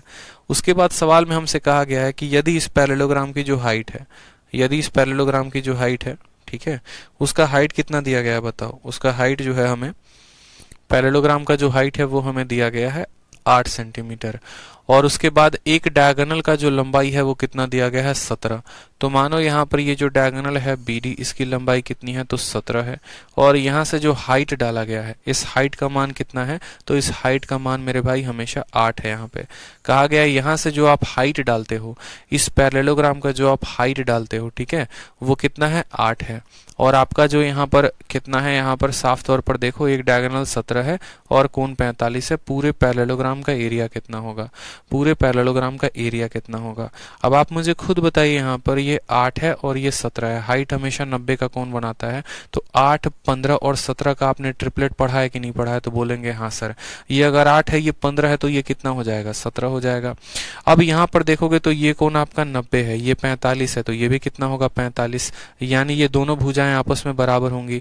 अगर ये 8 है यहाँ पे, तो यहाँ पर अगर मानो x था, तो ax भी हमारा कितना हो जाएगा, ax भी हमारा 8 हो जाएगा, ax भी हमारा कितना हो जाएगा, 8 हो जाएगा। अब अगर हम बात करते हैं यहाँ पर ADB के एरिया की, ट्रायंगल ADB के एरिया की, तो ट्रायंगल ADB का एरिया क्या होगा, हाफ इंटू, या फिर हम पूरे पैरेललोग्राम की एरिया अगर हम बात करें तो पैरेललोग्राम का एरिया क्या होता है, उसका बेस, ठीक है, और उस बेस पर डला वो हाइट। तो बेस मेरे भाई कितना है, तो बोलोगे सर बेस आपका 15 और 8 23 हो गया, और उसके ऊपर का हाइट कितना है, तो 8 है, यानी ये हमारा क्या हो जाएगा, सीधा का सीधा एरिया, ठीक है। 184 जो होगा वो करेक्ट आंसर होगा, ऑप्शन नंबर A फॉर आओ कभी हवेली पे। समझ में आ गया बात। यहाँ पे सीधा का सीधा हम कह सकते हैं, देखिए दोबारा से, कि हमारा एक डायगोनल 17 है, हमारा हाइट जो है वो 8 है, तो 8, 15 और 17 यहाँ पर ट्रिपलेट बन जाएगा। उसके बाद हमने कहा मानो यहाँ पर ये कौन सवाल में मानो नहीं, ये दिया गया 45 है, अगर ये 45 है तो ये 8 है, तो ये कितना हो जाएगा, ये भी 8 हो जाएगा, ठीक है। तो पूरा का पूरा AB का मान हमारा 23 आ गया, उसके ऊपर डला हाइट 8 आ गया। तो किसी भी पैरेललोग्राम का जो एरिया होता है वो बेस इंटू हाइट ही तो होता है। बेस 23 है, हाइट 8 है, तो एरिया कितना निकल आएगा, 184, ठीक है। चलो आ जाओ, अगला सवाल देखो। सवाल नंबर कितना है आपके सामने, सवाल नंबर है 50। 50 आपको खुद से करना है, 51 भी आसान क्वेश्चन है, 51 आप कर लेंगे। आ जाइए सवाल नंबर 52 पे। सवाल नंबर 52 में कहा है कि ABCD एक पैरेललोग्राम है, AB का मान 10 है और AD का मान 6 है। एंगल A का बाइसेक्टर DC पे E पे मिलता है, जो कि BC को बढ़ाने पे F पे दिया जाता है, तो CF का मान पूछा गया है। अब ये सवाल आपके सामने देखो, किसका जिक्र है, सिर्फ कहा गया एक पैरेललोग्राम, और उस पैरेललोग्राम के दोनों साइड अलग अलग हैं। तो वो पैरेललोग्राम का अगर दोनों साइड अलग अलग है तो हम यहाँ पर क्या कह सकते हैं कि ये पैरेललोग्राम हमारा स्क्वायर कभी नहीं हो सकता है, होगा तो रेक्टेंगल होगा, ठीक है, क्योंकि स्क्वायर के सभी साइड बराबर होते हैं। यहाँ पर कहा गया इनके दोनों साइड अलग अलग हैं। समझ में आया। तो हम इसको क्या कह सकते हैं, हम इसको कह सकते हैं कि ये हमारा एक रेक्टेंगल है। ये क्या है हमारा, एक रेक्टेंगल है। समझ में आया बात, क्या है हमारा, एक रेक्टेंगल है, एक आयत है। हम इसको रेक्टेंगल मान के कर सकते हैं। अब जैसे मानो हमने इसको रेक्टेंगल माना, ठीक, और फिर हम इस सवाल को करने बैठे, तो सवाल को तो हम कर लेंगे, कोई दिक्कत की बात है नहीं, समझ में आपको आना चाहिए। ठीक है, यहाँ पर देखते रहिए। अब मानिए इस सवाल में अप्रोच बहुत सारे हो सकते हैं। बेसिक से हर सवाल को करोगे तो बन ही जाएगा, लेकिन हर बार बेसिक जरूरी नहीं होता है। अब सवाल में जैसे कि हमसे कहा गया है कि आपको एबीसीडी को एक पैरेललोग्राम मानना है। हमने कहा लो भैया एबीसीडी को हमने पैरेललोग्राम मान लिया, जहां एबी बड़ी वाली साइड है तो एबी को हमने 10 माना, एडी को हमने 6 माना। उसके बाद कहा गया है एंगल ए का बाइसेक्टर डीसी पे, एंगल ए का बाइसेक्टर डीसी पे मिलता है। कहां पर मिलता है, तो ई पे मिलता है। उसके बाद कहा जाता है यदि पॉइंट को आप आगे तक बढ़ाते हो तो ये बीसी को भी बढ़ाने पे कहां पे मिलेगा, तो यही पॉइंट को जब आप आगे बढ़ाओगे तो बीसी को बढ़ाओगे ना, तो ये आगे चल के यहाँ पे मिलेगा। ये बात हमसे यहाँ पे कहा गया है। ठीक है, ये बात यहाँ पे कहा गया है कि एंगल ए के बाइसेक्टर को, यानी एंगल ए के कोण समद्विभाजक को जब आप आगे तक मिलाते हैं तो डीसी को ये ई पर काटता है और बीसी को जो है ये बढ़ाने पर एफ पर काटता है।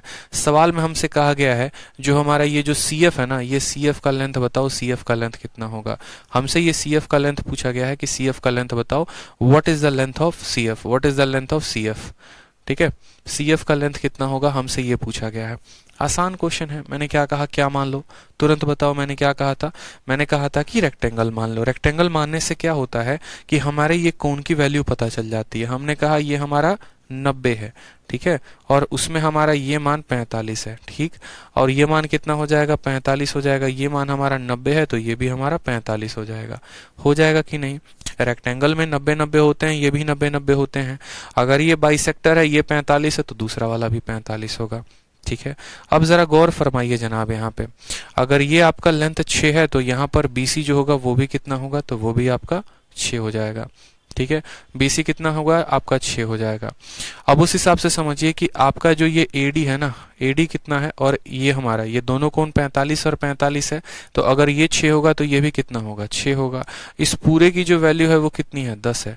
इस पूरे की जो वैल्यू है वो कितनी है, 10 है। इस पूरे की वैल्यू अगर हमारी 10 है तो हम ऐसा कह सकते हैं यहाँ पे ये पूरा 10 है तो ये भी पूरा 10 होगा, रेक्टेंगल है इसीलिए। तो अगर हमारा डीई 6 है तो ये हमारा कितना हो जाएगा, तो ये हमारा 4 हो जाएगा। ये हमारा कितना हो जाएगा, ये हमारा 4 हो जाएगा।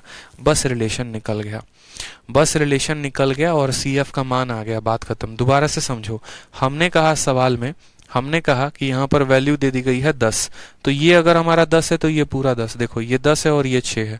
अगर ये 6 है तो ये भी कितना होगा, 6 होगा। ये बाइसेक्टर है तो अगर ये 6 तो दूसरा वाला भी कितना हो जाएगा, 6 हो जाएगा, क्योंकि उनकी लेंथ जो है वो बराबर हो जाएगी। आप यहाँ पर इसको रेक्टेंगल बिना माने भी कर सकते हो, जरूरी नहीं है रेक्टेंगल मानना, बिना रेक्टेंगल माने भी हो सकता है। तो ये दोनों 6 हो गए, सामने वाली भुजा का मान 10 है, तो अगर ये 10 है तो 10 में से 6 घटा दिया तो इसी का मान कितना आ गया, 6 आ गया। अब आप इन दो ट्रायंगल में सिमिलैरिटी लगा दो। किस किस दो ट्रायंगल में, आप बोलोगे सर ये वाला ट्रायंगल हो गया हमारा और दूसरा हमारा ये वाला ट्रायंगल हो गया। ठीक है, इसमें ये वाला कोण इसके बराबर आएगा, ये वाला जो कोण है 45 वो इसके बराबर आएगा, और जो ये 90 है वो इस 90 के बराबर आएगा।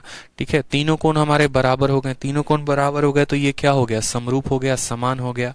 समान हो गया तो क्या हम ऐसा कह सकते हैं कि अगर यहाँ पर ये जो तीसरा कोण है उसके सामने 4 है तो इस तीसरे कोण के सामने 6 है, मतलब ये 4 होता है तो ये 6 होता है, या ऐसे कह लो ये 6 तो ये 4, तो ये भी 6 तो ये भी कितना होगा, ये भी 4 होगा हमारा। तो एफसी का जो मान आएगा वो कितना होगा, 4 सेंटीमीटर। दोबारा से समझिए, इस वाले ट्रायंगल का अगर एक साइड 6 है तो दूसरा वाला 4 है। ठीक है, तो ये वाला अगर एंगल 6 है जो इस कोण के सामने है तो इस कोण के सामने वाला भी कितना होगा, 4 होगा। ये 6 तो 4 तो 6 तो 4, यानी ऑप्शन नंबर ए फॉर, ठीक है, डबल ए इंस्पेक्टर। ठीक है, चलो आ जाओ क्वेश्चन नंबर 53 को देखो। 53 भी बड़ा प्यारा क्वेश्चन है, बहुत आसान क्वेश्चन है, कोई ज्यादा टफ नहीं है, प्यारा क्वेश्चन है। कहा गया 53 में कि एबीसीडी एक पैरेललोग्राम है जहां पर ओ जो है डायगोनल का इंटरसेक्शन पॉइंट है, पी जो पॉइंट है वो डीओ पर है। अगर एपीबी का एरिया 24.5 हो तो बीपीसी का एरिया कितना होगा। एकदम बहुआ सवाल है, कुछ भी नहीं है सवाल में। कहा गया यहाँ पर कि एक पैरेललोग्राम है, कहा गया यहाँ पर पैरेललोग्राम है, आप पैरेललोग्राम ही बना लो। अगर आप स्क्वायर में रेक्टेंगल में कंफर्टेबल नहीं होते हो तो कोई बात नहीं, आप पैरेललोग्राम बना सकते हो। मानो ना यही पैरेललोग्राम है, क्या दिक्कत है? उस पैरेललोग्राम को जो टेढ़ा बनाओगे उसको थोड़ा सीधा बना लो, बस हो गया अपने आप में पैरेललोग्राम। ABCD कोई खराबी थोड़ी करेगा, ये बताओ। ABCD एक पैरेललोग्राम है। O जो है वो डायगोनल का इंटरसेक्शन पॉइंट है, मानो इनके डायगोनल यहाँ मिलेंगे तो O पर काटेंगे। उसके बाद कहा गया यहाँ पर P जो है वो DO पर एक पॉइंट है। P नाम का पॉइंट मेरा कहाँ है? तो DO पर है, ठीक है। ये सवाल P is a point on DO। अगर हमारा APB का एरिया, अगर हमारे APB का एरिया, जरा गौर फरमाइएगा यहाँ पे, APB का एरिया कौन सा कहा गया है? तो ये हमारा APB का जो एरिया है, ये APB का एरिया मेरे भाई कितना है? तो APB का एरिया यहाँ पे ट्रायंगल APB का जो एरिया है वो सवाल में कहा गया है 24.5। तो हमसे पूछा गया है बताओ BPC का एरिया कितना होगा? BPC कौन सा हो गया? तो B से, ठीक है। BPC का एरिया हमसे इसका एरिया पूछा गया है BP और C कि ये BPC का एरिया कितना होगा। अब मुझे क्या यहाँ पर बताने की जरूरत है आपको?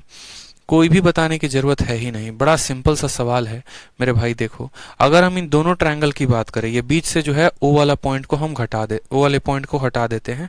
O वाले पॉइंट की यहाँ पर कोई भी आवश्यकता नहीं है। अगर मानो बीच से इस O वाले पॉइंट को आप गायब कर देते हो तो आपका कौन कौन सा ट्रायंगल बचता है? आपका सिर्फ यही दो ट्रायंगल बचता है। अब इन दो ट्रायंगल में जरा कंपेयर करो, तो जो कोण यहाँ पर ये होगा वही कोण यहाँ पर ये होगा, हम ऐसा कह सकते हैं, ठीक है। कोई समस्या की बात यहाँ पे, या आप कोण को छोड़ो गोली मारो, आप कोण को छोड़ो गोली मारो, कोण नहीं कह सकते हो आप। सिंपल एक काम करो, सवाल में कहा गया है पैरेललोग्राम है, O जो है इंटरसेक्शन पॉइंट था, P उसके ऊपर था, APB का एरिया। मैं आपसे ये कह रहा हूँ कि अगर ये हमारा एक पैरेललोग्राम है, अगर ये हमारा एक पैरेललोग्राम है तो हम इसमें किन किन बातों के ऊपर फोकस कर सकते हैं, क्या क्या हमारे लिए जो है वो, ठीक है। यहाँ पर O इंटरसेक्शन पॉइंट है, डायगोनल का P इतना है। अगर हम इस पैरेललोग्राम को मान लो एक पल के लिए स्क्वायर बना देते हैं, अगर इस पैरेललोग्राम को एक पल के लिए स्क्वायर बना देते हैं, आप उस पैरेललोग्राम को स्क्वायर भी बना सकते हो, उस पैरेललोग्राम को रेक्टेंगल भी बना सकते हो, जिससे आपका प्रूफ जो है वो आसान हो जाएगा। अगर हम इस पैरेललोग्राम को मान लो एक स्क्वायर बना देते हैं, एक वर्ग बना देते हैं, तो हम बोलेंगे जो हमारा ये AB है, जो हमारा ये AB है, जरा गौर से फोकस करो, ये वाला साइड जो है हमारे इस वाले साइड के बराबर हो जाएगा। हो जाएगा कि नहीं हो जाएगा? दोनों में यहाँ पर जो है ये वाला साइड बराबर है, ठीक। और दोनों का एंगल जो है यहाँ पर कितना हो जाएगा? तो 45 और 45 का हो जाएगा। क्यों? क्योंकि एक स्क्वायर का डायगोनल उसको बराबर बराबर भाटों में काटता है, बराबर कोनों में काटता है। तो साइड एंगल साइड यानी सास के प्रॉपर्टी से side angle side, side angle side, side angle side से ये हमारे सर्वांगसम भी हो सकते हैं, सरू भी हो सकते हैं, कॉन्ग्रुएंट भी हो सकते हैं और सिमिलर भी हो सकते हैं। साइड एंगल साइड से ये दोनों के दोनों कॉन्ग्रुएंट हो गए, दोनों के दोनों कॉन्ग्रुएंट हो गए, तो यानी जितना क्षेत्रफल इसका होगा उतना ही क्षेत्रफल इसका होगा। अगर इसका 24.5 है तो इसका भी 24.5 होगा, यानी ऑप्शन नंबर जो C है वो करेक्ट आंसर होगा। क्योंकि क्या होता है ना, देखो आप लोग इसको विजुअलाइज, ज्योमेट्री रटने की चीज नहीं है, समझने की चीज है। समझ गए तो काम आसान। मैंने आपको ये कहा कि देखो आपके पास एक ऐसा स्क्वायर है, ठीक है, ये स्क्वायर का नाम ABCD है और इस स्क्वायर में मैंने कहा ये डायगोनल है। इस डायगोनल पे यहाँ पर O जो है वो पॉइंट है जहां इंटरसेक्ट करता है। इस वाली रेखा में चाहे वो पॉइंट यहाँ हो, चाहे वो पॉइंट यहाँ हो, चाहे वो पॉइंट यहाँ हो, कहीं पर भी वो पॉइंट हो, अगर मानो वो पॉइंट ये A हो ही होती, ठीक है, अगर मानो ये पॉइंट आप इसको शिफ्ट करके भी लेके आ जाते, आप इसको अगर मानो ये वाला जो पॉइंट इन्होंने P दिया गया है ना, ये वाला पॉइंट मानो ऐसे दिया गया इन्होंने, ये पॉइंट P दिया, मैं कहता हूं इस P को खसका के यहाँ पर O पे लेके चले आओ, इस P को खसका के O पे लेके चले आओ और इसको सीधा ऐसे बना दो, तो जो आपका AP बन रहा था वो AP वाला लाइन अब ये हो जाएगा। तो क्या आपको इतना नहीं पता है कि जब ये खसक के यहाँ पे चलाएगा तो जो हमारा स्क्वायर होता है उसमें ये सभी भाग बराबर होते हैं, यानी इसका जितना एरिया है उसका इतना एरिया होगा। आप इस P को शिफ्ट करके D पे लेके चले जाओ, अगर आप P को D पे लेके चले जाओगे तो ये वाला पार्ट BC वाला पार्ट ये बन जाएगा, दूसरा पार्ट ये बन जाएगा, तो भी इस पूरे पार्ट का एरिया इस पूरे के बराबर। यानी हम यहाँ पर शिफ्टिंग की भी सहायता ले सकते थे। अगर आप इस पॉलीगन को मानो यहाँ पर कुछ और ना मान के स्क्वायर मानते, इस P पॉइंट को मान लो D पे शिफ्ट लेके चले जाते, जब D पे लेके चले जाते तो APB का एरिया अगर ये इतना है तो उतना ही एरिया CDB का भी हो जाता, यानी शिफ्टिंग से भी सवाल को सॉल्व किया जा सकता था, कॉन्ग्रुएंसी से भी सवाल को सॉल्व किया जा सकता था। इस पॉइंट को अगर हम O सेंटर पर लेके चले आते तो हमारा एरिया एरिया इसका जितना होता उसका ही इतना भी होता। तो इस तरीके से भी हम सवाल को समझ सकते थे, क्योंकि क्या होता है, ज्योमेट्री जो आधारित होता है वो प्रॉपर्टी पर होता है, तो कहीं पर ऐसा फिक्स ही नहीं होता यहाँ पे, ठीक है, कहीं पर ऐसा फिक्स नहीं होता है कि हमें यही मानना है और ये नहीं मानना है, आप कहीं पर भी उसको ले जाके पुट कर सकते हो, ठीक है। पंकज यादव कहते हैं लाइव है सर। क्या लग रहा है पंकज जी, आपको लाइव नहीं है सेशन हमारा? बताइए, इतना मजा आ रहा है, बच्चे इतना एंजॉय कर रहे हैं और आप पूछ रहे हैं सर लाइव है, बताओ हैं? चलो आ जाओ, क्वेश्चन नंबर 54 को देखो। क्वेश्चन नंबर 54 अच्छा क्वेश्चन है, प्यारा क्वेश्चन है। देखो 54 में क्या पूछा गया है, बोला गया है area of a parallelogram is a, जिसकी देखो एक पैरेललोग्राम है जिसका एरिया ए है और एक रेक्टेंगल है जिसका एरिया बी है। पैरेललोग्राम और रेक्टेंगल दोनों का यहाँ पर जो है साइड सेम है, ठीक है, समझ में आया बात? यानी अगर हम मान लो कि एक पैरेललोग्राम बनाते हैं और इस पैरेललोग्राम के साइड को ए कहते हैं, इसको हम बी कहते हैं। दूसरा हम क्या बनाते हैं, दूसरा एक रेक्टेंगल बनाते हैं, यहाँ पर इसके साइड को ए कहते हैं, यहाँ पर इसके साइड को बी कहते हैं। दोनों का एरिया अलग अलग है। सवाल में कहा गया यहाँ पर कि पैरेललोग्राम का क्षेत्रफल ए है और रेक्टेंगल का क्षेत्रफल बी है, तो इसका जो एरिया ए होगा वो बराबर होगा क्या, यहाँ पर मानो थीटा एंगल बनाता है तो बोलोगे सर ये बराबर होगा ए बी साइन थीटा के, ठीक है। और यहाँ जो इसका एरिया बी होगा वो बराबर होगा किसके, लेंथ इनटू ब्रेथ के, क्योंकि ये एक रेक्टेंगल है। क्या है, रेक्टेंगल है, क्योंकि यहाँ पर साइन 90 जो होता है वो क्या होता है, 1 होता है, ठीक है। अब यहाँ पर जरा गौर से देखो, तो यहाँ पर आप एक बात को महसूस करोगे कि जो ये थीटा होगा ना ये हमेशा 90 से कम होगा, और अगर हमारा थीटा 90 से कम होगा यहाँ पर थीटा अगर हमारा 90 से कम होगा तो हम ये कहेंगे कि जो हमारा साइन थीटा होगा ना उसकी वैल्यू हमेशा 1 से छोटी होगी। जैसे अगर मानो यहाँ थीटा 30 डिग्री हो गया तो यहाँ पर साइन थीटा 1/2 हो जाएगा, तो इसका एरिया AB/2 रहेगा और इसका एरिया AB रहेगा। यानी थीटा 90 है तो साइन थीटा भी 1 से कम, और साइन थीटा अगर 1 से कम तो ए जो होगा वो हमेशा कम होगा किससे, हमेशा कम होगा बी से। इस बात को ध्यान रखना, ए हमेशा कम होगा किससे, बी से। तो ऑप्शन नंबर जो सी है वो करेक्ट है। यानी एक पैरेललोग्राम का एरिया कभी भी किसी भी रेक्टेंगल से या स्क्वायर से कम होता है, इसके अपने थीटा के झुकाव की वजह से। और आप लोगों ने एक ऐसे भी तो पढ़ा है, आपको ये प्रूफ जानने की क्या आवश्यकता है। आप लोगों को मैंने कितने अच्छे से बताया था एक बात की, देखो अगर ये क्वाड्रिलेटरल है और ये क्वाड्रिलेटरल है तो सभी क्वाड्रिलेटरल में सबसे ज्यादा उस क्वाड्रिलेटरल का एरिया होता है जो एकदम स्थिर होता है, जिसका कोण स्थिर होता है, जिसका कोण 90 होता है, ठीक है। अगर हम बात करें इन दोनों में तो इसके पास 90 का कोण है, यानी इसका एरिया सबसे ज्यादा होगा, क्योंकि एंगल जितना स्थिर रहेगा, जितना इंसान अपने आप में शांत रहेगा, स्वाभाविक रहेगा, जितना उसका दिमाग सही रहेगा वो तरक्की उतना ही ज्यादा करेगा, जितना टेंशन होगा उसकी तरक्की कम होगी। तो ये अपना स्टेबल है, चारों कोण 90-90 लेके बैठा हुआ है, लेकिन इसके कोण स्टेबल नहीं है। अगर ये 60 है तो ये 120 है, मतलब हमेशा इसका एरिया ज्यादा होगा उसके तुलना में, क्योंकि दोनों का पेरीमीटर समान हो जा रहा है ना। अगर यहाँ पर एक और बात कह देता कि एक पैरेललोग्राम है, एक रेक्टेंगल है और एक स्क्वायर है, सभी तीनों का पेरीमीटर समान है, सबसे ज्यादा क्षेत्रफल किसका होगा, तो सबसे ज्यादा क्षेत्रफल स्क्वायर का, फिर उसके बाद रेक्टेंगल का और फिर उसके बाद पैरेललोग्राम का, ठीक है। समझ में आ गया बात? चलो आ जाओ, क्वेश्चन नंबर 55 एंगल निकालना है, ये आप निकाल सकते हो। क्वेश्चन नंबर 56 को देखो, 56 नंबर में क्या कहा गया है।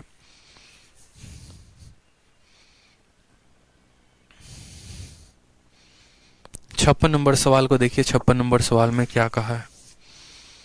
56 नंबर सवाल में कहा है ABCD एक ट्रेपीजियम है। अब देखो जितने भी सवाल अब हमारे यहां से आ गए ना, क्वेश्चन नंबर 55 के बाद से सभी सवाल हमारे ट्रेपीजियम के ऊपर हैं, समलम चतुर्भुज के ऊपर हैं। ये एंगल निकालने वाला सवाल है, लाइन एंड एंगल आपको इतना घंटा पढ़ा दिया है कि अब एंगल निकालने वाले एक भी सवाल हम आपको नहीं बताएंगे, ठीक है।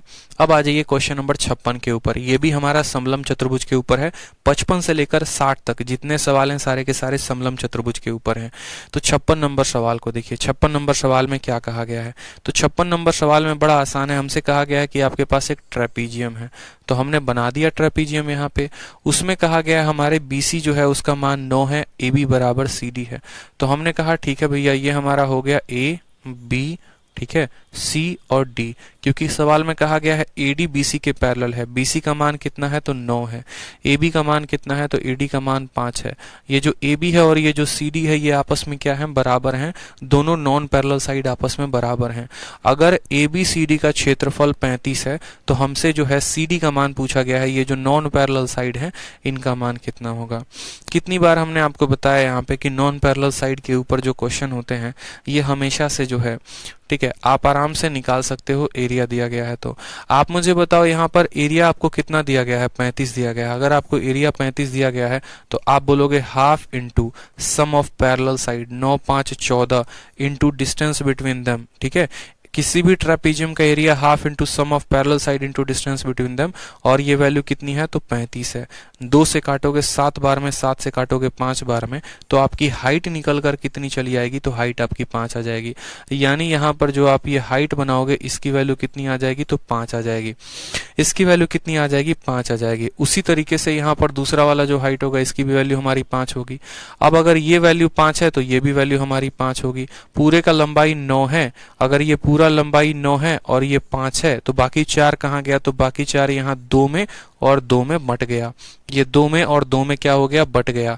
अब यहाँ पर अगर मुझे CD का स्क्वायर पता करना है तो यहाँ पर हम ऐसा कह सकते हैं कि हमें यहाँ पर मानो ये पॉइंट O है तो OD का स्क्वायर और OC का स्क्वायर, 5 का स्क्वायर 25, 2 का स्क्वायर 4, 25 और 4 कितना 29, 29 का रूट आ जाएगा। ऑप्शन नंबर जो A होगा वो क्या होगा, करेक्ट आंसर होगा। समझ में आ गया बात। हाइट हमने निकाल लिया। हाइट निकालने के बाद हमने क्या किया, हाइट निकालने के बाद बड़े आसान तरीके से जो है यहाँ पर हमने रूट की वैल्यू पाइथागोरस का थ्योरम का इस्तेमाल कर दिया। हाइट निकाल दिया 5, तो हमने कहा ये 5 है तो ये भी 5 होगा। पूरा 9 है यानी 2 यहाँ और 2 यहाँ पर, तो ये 5 है 2 है तो ये कितना हो जाएगा 29 हो जाएगा। ऑप्शन नंबर ए जो है वो हमारा करेक्ट आंसर होगा। ठीक है, आ जाओ क्वेश्चन नंबर 57 को देखो। क्वेश्चन नंबर 57 क्या कहता है। 57 को देखो। 57 एक और प्यारा क्वेश्चन है।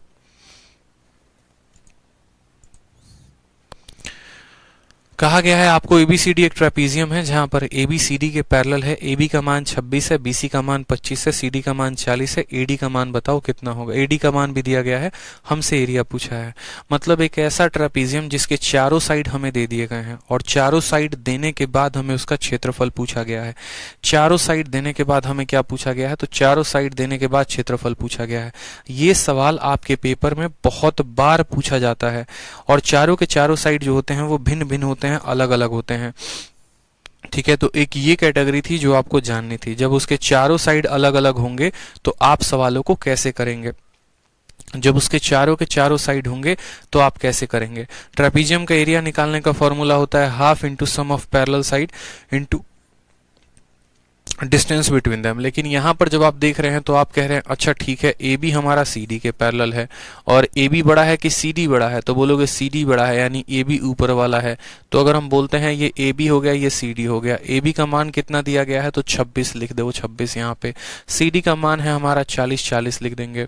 उसके बाद हमसे कहा गया BC का मान 25 है तो 25 लिख देंगे और उसके बाद हमारा AD का मान 25 है तो 25 लिख देंगे।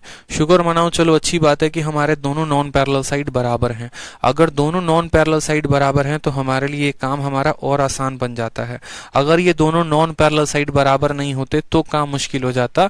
दोनों के दोनों नॉन पैरेलल बराबर हैं तो काम आसान। यहां से क्या करेंगे, हाइट डालेंगे, हाइट डालेंगे और यहां से भी हाइट डालेंगे। बताओ, तो ये अपने आप में एक रेक्टेंगल बन जाएगा, ये x पर और y पर।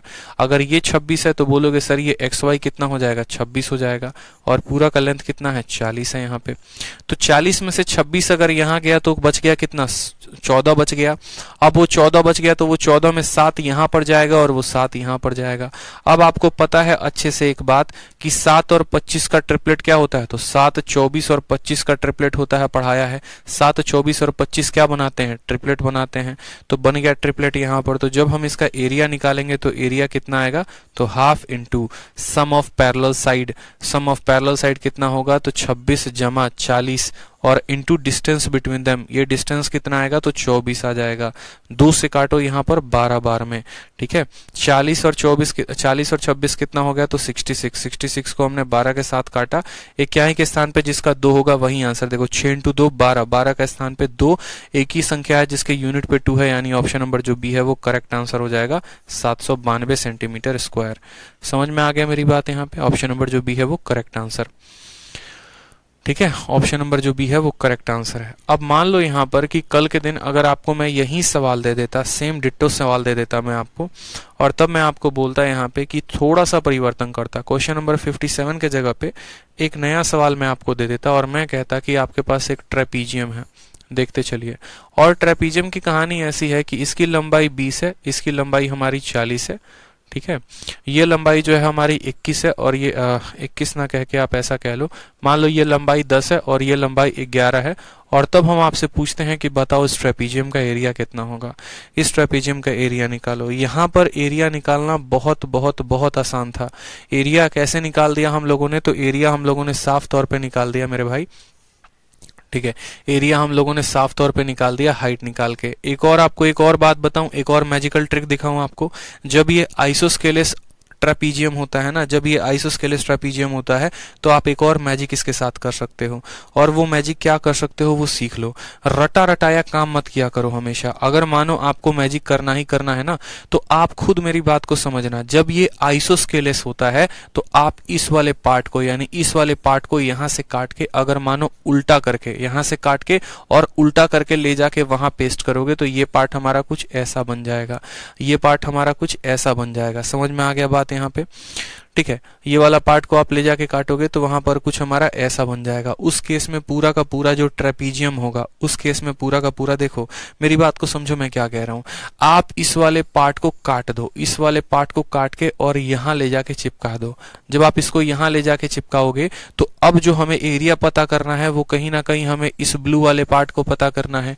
तो ब्लू वाले पार्ट का पता करना है तो एरिया कितना होगा, तो आप ऐसे भी कह सकते हो इसका एरिया बराबर ये पूरा का पूरा बेस कितना है, तो ये 26 है और 7 है, तो 26 और 7 कितना होगा 33। और यहाँ पर ये जो हाइट है ये कितना है, तो बोलोगे सर ये जो हाइट है ये हमारा 24 है, तो 33 को 24 के साथ गुना करो।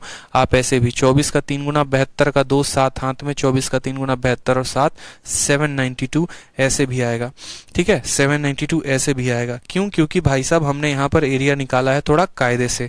हमने ट्रेपीजियम का फॉर्मूला इस्तेमाल ही नहीं किया, हमने पेपर कटिंग का इस्तेमाल किया। पेपर कटिंग में क्या हो गया, हमने इतना पेपर काट के ये ले जाके यहाँ चिपका दिया। क्या फर्क पड़ता है? कोई फर्क नहीं पड़ता। तो जब हमने यहाँ से यहाँ पर गायब करके इसको, देखो यहाँ पर हमने इसको क्या किया, यहाँ पे अच्छे तरीके से हमने इस सभी पॉइंट्स को गायब कर दिया और इस पॉइंट को उठा के ले जाके वहां चिपका दिया। कैसे गायब किया वो भी देख लो। हमने कहा पेपर उठाया, हमने इतना काट दिया और कितना काटने के बाद ले जाके हमने वहां चिपका दिया। वहां चिपका दिया तो क्या प्रभाव पड़ा? कुछ भी नहीं पड़ा। और उसको उल्टा करके चिपका दिया। भाई जितना एरिया था उतना ही एरिया रखा है, एरिया हमने बढ़ाया घटाया थोड़ी है। तो इस केस में रेक्टेंगल बन जाएगा। रेक्टेंगल में लंबाई हो जाएगी 33 की, चौड़ाई हो जाएगी ये 24 है तो 24 हो जाएगा। 33 × 24 हमारा क्या होगा? करेक्ट आंसर हो जाएगा। ये था दूसरा तरीका। मतलब अगर हमारा ट्रेपीजियम दे और आइसोस्केलेस दे तो हम ऐसा खेल खेल सकते हैं।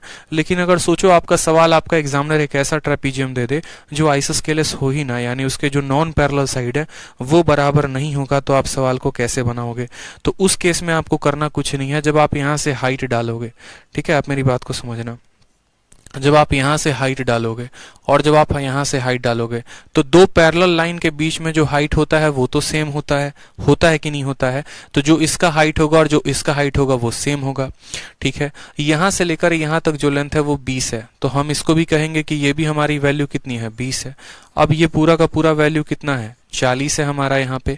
तो मेरी बात को समझना बड़े ध्यान से। यहाँ पर हम बराबर बराबर में तब बांटते हैं जब ये दोनों बराबर होते हैं। अगर वो दोनों बराबर नहीं होंगे तो यहाँ पर अगर इनका नाम आप ABCD देखो, ABCD, ठीक है, E और F, तो आपका जो FE है वो कभी भी DC के बराबर नहीं होगा। अगर हमारा AF और हमारा BC बराबर है तो FE और DC बराबर है। अगर ये दोनों बराबर नहीं तो ये भी दोनों बराबर नहीं होंगे। फोटो से भी दिख रहा होगा। तो अगर हम मानो Fe को x मानते हैं, अगर हम Fe को x मानते हैं तो बताओ DC का मान कितना होगा। तो 40 में से 20 और 40 में से x घटा दो तो बोलोगे सर DC का जो मान आ जाएगा वो आ जाएगा हमारा 20 माइनस एक्स। DC का मान कितना आ जाएगा, 20 माइनस एक्स आ जाएगा। समझ में आ गया मेरी बात यहाँ पे। तभी तो इन तीनों को जोड़ो, तो तीनों को जोड़ोगे प्लस एक्स से माइनस एक्स खत्म, 20 20 40 आ जाएगा।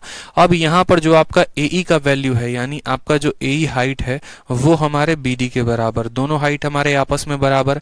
अब दोनों हाइट अगर हमारे आपस में बराबर होंगे तो ये वाला हाइट कैसे निकालेंगे, तो हाइपोटेनस के स्क्वायर से बेस का स्क्वायर घटा के, यानी 10 के स्क्वायर से x का स्क्वायर घटा देना है। और यहाँ ये वाली हाइट कैसे निकालेंगे, तो हाइपोटेनस के स्क्वायर में से बेस का स्क्वायर घटा के 20 माइनस एक्स का स्क्वायर घटा के। ठीक है, हम इनको सॉल्व करते हैं। इनको सॉल्व करेंगे तो हमारा x का वैल्यू मिलेगा और फिर उससे हम पुट करेंगे तो हाइट की वैल्यू आएगी। सॉल्व करो यहाँ पर तो बोलोगे सर 100 माइनस एक्स का स्क्वायर बराबर 121, यहाँ हो जाएगा 400 प्लस एक्स स्क्वायर और माइनस 40x। ठीक, फर्दर इसको आप सॉल्व करो तो बोलोगे सर 100 माइनस एक्स का स्क्वायर बराबर 121 माइनस 400 माइनस एक्स का स्क्वायर प्लस 40x। ठीक है, इक्वल के दोनों साइड है यहाँ पर, तो सबसे पहले माइनस का एक्स स्क्वायर से माइनस का एक्स स्क्वायर आपका खत्म हो जाएगा। माइनस का एक्स स्क्वायर से माइनस का एक्स स्क्वायर आपका खत्म हो जाएगा। अब यहाँ पर देखो, तो जब आप यहाँ पर देखो 400 में से 121 को घटाओगे तो कितना आएगा, 400 में से 121 को घटाओगे तो 279 आएगा। घटा के देखो तो कितना आएगा, माइनस का 279। या एक काम करो ना, उन सभी को इधर लेके आ जाओ तो आप बोलोगे सर 40x की जो वैल्यू आएगी, 40x की जो वैल्यू आएगी बराबर होगी 100। ठीक है, ये 121 इधर आएगा तो माइनस में और 400 इधर आएगा तो किस में हो जाएगा, प्लस में। यानी 500 में से 121 घटानी है तो 40x की जो वैल्यू आएगी वो कितनी आएगी, 500 में से 121 घटाओगे। ठीक है, 500 में से 121 घटाओगे तो 79 करने पर ये 2 हो जाएगा। ठीक है, 200 हो जाएगा और 379 आएगा। यानी x की वैल्यू जो आएगी वो कितनी आएगी, तो x की वैल्यू 379 अपॉन 40 आ जाएगी। अब x की वैल्यू 379 अपॉन आपकी 40 आ जाती है तो फिर उसी को यहाँ पर रख के 10 के स्क्वायर में से इतने का स्क्वायर घटाओगे तो किसकी वैल्यू आ जाएगी, फिर h की वैल्यू। फिर h की वैल्यू कैसे निकालनी होगी, तो h की वैल्यू आपको निकालनी होगी 10 का स्क्वायर, या तो x की वैल्यू इसमें रख लो या इसमें रख लो, किसी में। 10 का स्क्वायर माइनस 379 अपॉन 40 का स्क्वायर, आपका क्या आ जाएगा, तो आपका यहाँ पर h का वैल्यू आ जाएगा। किसका वैल्यू आ जाएगा, h का। और h का वैल्यू आ जाएगा। ठीक है, तो आप फॉर्मूला लगा पाओगे। फिर आप यहाँ पर फॉर्मूला लगा देना एरिया के लिए। क्या लगा देना, half into sum of parallel side. Sum of parallel side कितना है, तो 20 और प्लस 40 और इंटू डिस्टेंस बिटवीन देम, जो h की वैल्यू यहाँ से आ जाएगी तो जाकर एरिया निकलेगा। तो इसीलिए ऐसे जो सवाल होते हैं ये वाले ज्यादा कठिन होते हैं जहां पर नॉन पैरेलल साइड अलग अलग दिए गए होते हैं। फिर उस केस में यहाँ पर, ठीक है, उस केस में यहाँ पर बड़ी प्रॉब्लम होती है। पंकज यादव, आप नए स्टूडेंट हैं, तो आप जो है पहले से वीडियो देखो, क्लास नंबर 1 से स्टार्ट करो, बीच में कुछ भी पल्ले नहीं पड़ेगा भाई, आपका समय खराब होगा। ठीक है, आप क्वाड्रिलेटरल को क्लास नंबर 1 से देखो, या आप ऐसे करो पूरी ज्योमेट्री आप शुरू से शुरू करो, लाइंस एंड एंगल्स पहला वीडियो, फिर लाइंस एंड एंगल्स दूसरा वीडियो। आपको मेरे भाई कुछ भी बीच में समझ में नहीं आने वाला है, बेकार हो जाएगा आपका टाइम। इसलिए आप जाइए, आप पहले शुरू से वीडियो को देखिए। जो भी स्टूडेंट है जो एकदम बीच से देख रहे हैं, क्या फायदा है आपको बीच से देखने का। ठीक है, आप शुरू से देखोगे तो एक एक प्रॉपर्टी को रिलेट करते रहोगे, तो आपको अच्छे से समझ में आएगी हर वो बातें जो हम आपको यहाँ पर बता रहे हैं। यहाँ तक पहुँचने के लिए, यहाँ शॉर्टकट बताने के लिए मैंने बहुत मेहनत की है, आपने बहुत मेहनत की है, तो हम यहाँ तक पहुँचे हैं। तो वापस यहाँ पहुँचने के बाद हम अगर बेसिक पे चले जाएं तो क्या फायदा। इसीलिए आप लोग पहले की वीडियो को देखो। समझ गए पंकज। ठीक है, तो ये मत पूछो 20 माइनस एक्स कैसे आया, 20 माइनस एक्स जो है मैंने बता रखा है। कमलेश चौहान कहते हैं सर ऐसे सवाल आते हैं क्या। अरे इस सवाल में है ही क्या जो नहीं आएगा। एक बात बताओ, समलम चतुर्भुज का सबसे साधारण सा क्वेश्चन है, चारों साइड अलग अलग दिए गए हैं, एरिया नहीं पूछ सकता है। कैसे नहीं पूछ सकता, चारों साइड अलग अलग देके समलम चतुर्भुज का क्षेत्रफल पूछ लेगा आपसे। इसमें सवाल में कौन सा कुछ बहुत हाई लेवल का पूछा गया, कुछ भी नहीं है। लेकिन आना चाहिए यहाँ पे कि हाइट निकालेंगे और हाइट निकाल के एरिया निकालेंगे। तो CHSL में MTS में सवाल दे सकता है, CGL में तो दूर की बात है। ठीक है, क्वेश्चन नंबर 59 को देखो, क्वेश्चन नंबर 59 क्या कहा है। 58 को देखो, सॉरी 58 को देखो, 58 क्या कहा है। 58 में कहा है ABCD एक ट्रापीजियम है जिसमें जो पैरेलल साइड है एक 2 सेंटीमीटर है, दूसरा वाला 3 है। E और F जो है वो मिड पॉइंट है किसके, नॉन पैरेलल साइड के। तो ABFE का और EFCD का एरिया पूछा गया है। बड़ा बार ये सवाल पूछा जाता है, बहुत बार, कोई दिक्कत की बात नहीं है। बहुत लोग अलग अलग तरीके से इसको बनाते हैं, कोई सिमिलैरिटी लगाता है, कोई कुछ, मतलब अलग अलग किताबों की मैं बात कर रहा हूँ, अलग अलग मॉक टेस्ट की बात कर रहा हूँ मैं, ठीक है। लेकिन आपको इतनी चीज़ों पे फोकस नहीं करना है। बहुत सारे मॉक टेस्ट में जब ये सवाल देते हैं तो मैंने देखा है बच्चों का, जब मैं डाउट लेता हूँ तो कि ये सॉल्यूशन है, वो सॉल्यूशन है, बट वो उतना मज़ा नहीं देता। आपको इसका सही अप्रोच जान लो। यहाँ पे सिंपल आपको कहा गया है कि ABCD एक ट्रेपीजियम है जहाँ CD की लंबाई ज़्यादा है, तो आप इसको AB को छोटा रखो, CD को बड़ा रखो, ठीक है। AB का मान 2 दिया गया है, 2 रखो। CD का मान 3 दिया गया है, 3 रखो। यहाँ पे कहा गया है E और F जो है वो मिड पॉइंट है नॉन पैरेलल साइड के, यानी इसका मिड पॉइंट का नाम E है और इसके मिड पॉइंट का नाम हमारा F है। ये दोनों के दोनों क्या है, मिड पॉइंट है। फिर उसके बाद कहा गया है ABFE का एरिया और EFCD का एरिया।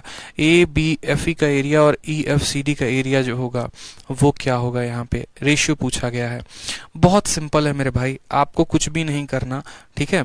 बहुत लोग यहाँ पे ट्रायंगल बनाएंगे, ट्रायंगल बना के फिर इस वाले ट्रायंगल से सिमिलैरिटी, फिर बड़े वाले से, वो सब बकवास की बातें होती है, कुछ नहीं। अगर आपका EF मिड पॉइंट है तो EF की वैल्यू बता सकते हो, बोलो बता सकते हो कि नहीं, तो बोलोगे हाँ गुरुजी बता सकते हैं। कैसे, 3 और 2 को जोड़ के आधा कर दो। 3 और 2 को जोड़ के आधा करोगे 5, 5 का आधा कितना होगा, तो 5 का आधा 2.5 होगा। तो EF का मान कितना निकल के आ जाएगा, 2.5 आ जाएगा। अब मुझे बताओ, अगर ये मिड पॉइंट है तो ये दोनों का जो हाइट होगा, ये दोनों का जो हाइट होगा वो बराबर होगा कि नहीं होगा, बोलो। यानी जितना रेशियो यहाँ पर ये जो h है वही h यहाँ पर भी होगा। मिड पॉइंट है तो समान दूरी पर होगा, मिड पॉइंट है तो दूरी समान होगी। समझ में आ गया बात, यहाँ पे मिड पॉइंट है तो दूरी समान होगी, दूरी समान होगी। यानी अगर हम बात करेंगे किसकी एरिया की बात करें, हम यहाँ पर एरिया की बात करते हैं ABFE की, और उसी तरीके से यहाँ पर हम एरिया की बात करते हैं किसकी, ABFE का कहा है, और एरिया किसका हो जाएगा, तो एरिया EFCD का। तो जरा दोनों का एरिया का बात करो, तो ABFE का एरिया क्या होगा, तो half into sum of parallel side. Sum of parallel side कितना है, तो 4.5 है, और into distance between them, distance कितना हो जाएगा, तो h हो जाएगा। उसी तरीके से EFCD का, तो EFCD का एरिया क्या हो जाएगा, half into sum of parallel side, यानी 3 और 2 5.5, और इंटू डिस्टेंस बिटवीन देम यानी हाइट हो जाएगा। दोनों का हाफ और दोनों का h क्या होगा, कट जाएगा। हाफ और h जो है वो कट जाएगा, ठीक है। और 5 से काटोगे तो 9 बार में, 5 से काटोगे तो 11 बार में, तो एरिया का रेशियो कितना आएगा, 9:11। ऑप्शन नंबर जो सी है वो क्या होगा, करेक्ट आंसर होगा। सर आप ऐसा पढ़ाते हैं कि कुछ भी नहीं बचता। चलिए धन्यवाद इसके लिए, ठीक है। समझ में आ गया। तो दोनों का एरिया का रेशियो भी पूछे तो दोनों का एरिया का रेशियो सबसे आसान तरीका है, आराम से निकालिए मिड पॉइंट का इस्तेमाल करके। लेकिन इसमें मैं आपको थोड़ा सा उलझा सकता हूँ, ठीक है, इसीलिए मैंने अगले प्रश्न में आपको उलझाने की कोशिश की है। उलझाना कैसे आपको परीक्षा में उलझा सकता, अब सोचो कि अगर ये E और F मिड पॉइंट ना होकर, जैसे मिड पॉइंट है तो इसका रेशियो 1:1 है, लेकिन अगर यही सवाल हो जहां पर AB का मान 2 है और CD का मान 3 है, AB का मान 2 है और CD का मान 3 है, लेकिन अगर ये BF और FC का मैं अलग अलग रेशियो दे दूं आपको, और मैं कह दूं कि अब इनका रेशियो 2:3 है, तो मुझे एरिया का रेशियो बताओ, एरिया का रेशियो कितना होगा, तो कैसे बताओगे। तो क्षेत्रफल का रेशियो बताओ कि क्षेत्रफल का रेशियो कितना होगा, बताओ यहाँ पे। तो एरिया का रेशियो बताओ कि एरिया का रेशियो कितना होगा। आप कैसे बताओगे एरिया में, ठीक है, बताओ। उस केस में भी आपको मैंने बताया है, सिमिलैरिटी लगाकर बताया हर चीजों को लेकर। तो जरा देखते हैं अगला सवाल, सेम क्वेश्चन नंबर 59 वहीं दिया गया है, ठीक है। पहले बेसिक बता दिया गया और क्वेश्चन नंबर 59 में सेम तरह का सवाल है। सेम आपको कहा गया है, देखो कि हमारा ABCD एक ट्रेपीजियम है, यानी समलम चतुर्भुज है यहाँ पे, और उस तरीके से DC का मान AB के 2 गुना है, ठीक। EF को इतने के पैरेलल बनाया गया है, और यहाँ पर EG, चलो उस EG को छोड़ते हैं बाद में, हम सेम सवाल को देखते हैं। और सेम तरह का सवाल अगर मैं आपको बताऊं, यहाँ पे क्वेश्चन नंबर मुझे लग रहा है कोई ना कोई तो एक क्वेश्चन है। चलो अगर मान लो मुझे यहाँ पर मैंने कहा कि BF और FC का अलग अलग हम रेशियो दे देते हैं, BF और FC का अलग अलग रेशियो दे देते हैं। जैसे आपका एग्जामिनर क्या करता है, आपका एग्जामिनर एक ऐसा ट्रेपीजियम दे देता है, इस ट्रेपीजियम में वो ये कहता है कि छोटी वाली जो भुजा है उसका मान 10 है, और बड़ी वाली जो भुजा है इसका मान आपको लेना है 18, समझ में आ गया बात। इसके बाद यहाँ पर दो पॉइंट हैं, इनको मिलाया गया है। ये पॉइंट का नाम है EF और ये ट्रापीजियम का नाम है ABCD। जरा गौर से देखना, ये ट्रापीजियम का नाम है ABCD। हमने कहा है यहाँ पर कि जो BF है और जो FC है, जो BF है और जो FC है, ठीक है, जो BF है वो FC है, वो किस रेशियो में बटे हैं, तो वो हमारे 1:3 में बटे हैं, वो हमारे 1:3 में बटे हैं। समझ में आ गया बात। BF और FC हमारे किस रेशियो में बटे हैं, 1:3 में। तो हमसे बोलेगा यहाँ पर, हमसे क्या बोलेगा, इन दोनों का एरिया का रेशियो बताओ, इन दोनों का एरिया का रेशियो कितना होगा। जब लाइंस एंड एंगल्स हम आपको पढ़ा रहे थे तब भी हमने आपको बताया था ये ट्रांसवर्सल वाला केस, अगर याद होगा तो, कि यहाँ पर क्या होता है कि ऐसे दो ट्रांसवर्सल होते हैं और यहाँ पर ये पैरेलल लाइन बीच में बहुत सारी होती हैं, बताया था हमने आपको। साथ में वहां पर हमने आपको इसका लेंथ भी निकालना बताया था EF लाइंस एंड एंगल्स वाली क्लास में, अगर आपको याद होगा कि ये 10 है और ये 18 है। तो हमने आपको ये भी कहा था कि देखो इनके बीच में जो दूरी है वो कितना है, तो इनके बीच में ये 10 है और ये 18 है, तो इनके बीच में दूरी 8 यूनिट का है।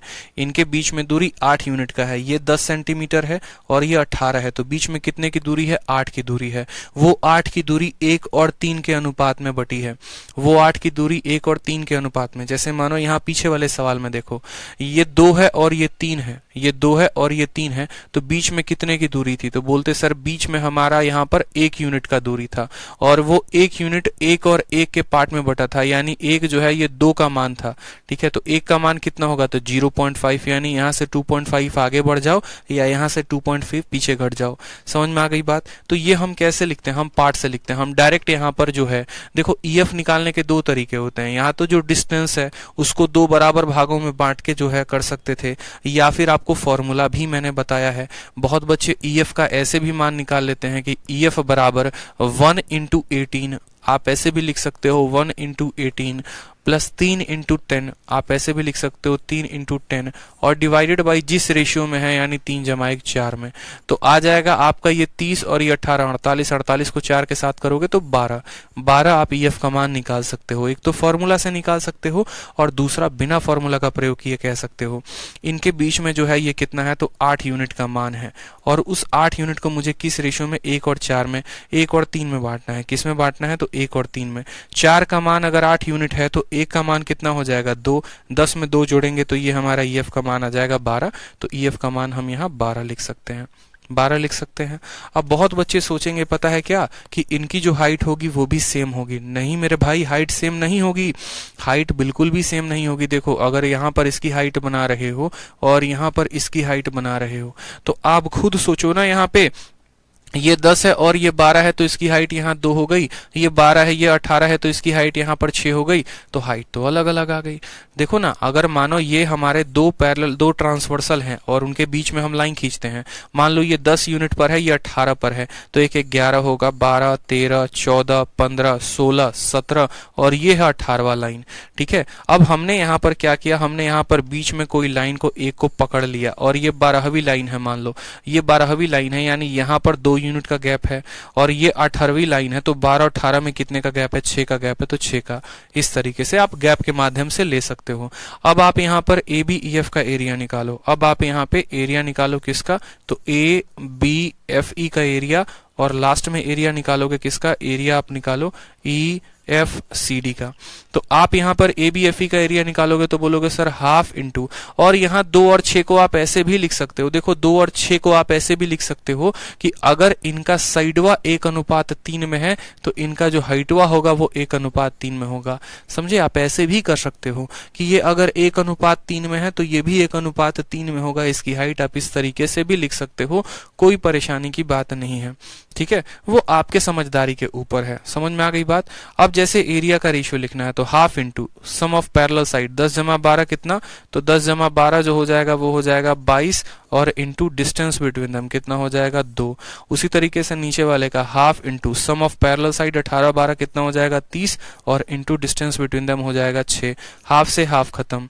अब यहाँ कट्टम कुटाई थोड़ा सा खेलो, मजा आएगा। ठीक है, 2 से काटोगे 3 बार में, 2 से काटोगे 11 बार में, 2 से काटोगे 15 बार में। तो आपका जो आएगा रेशियो 11:45 आएगा, यानी एरिया का जो रेशियो होगा 11 और 45 का होगा। बहुत शानदार प्रिंस भारद्वाज, सही है आपका उत्तर।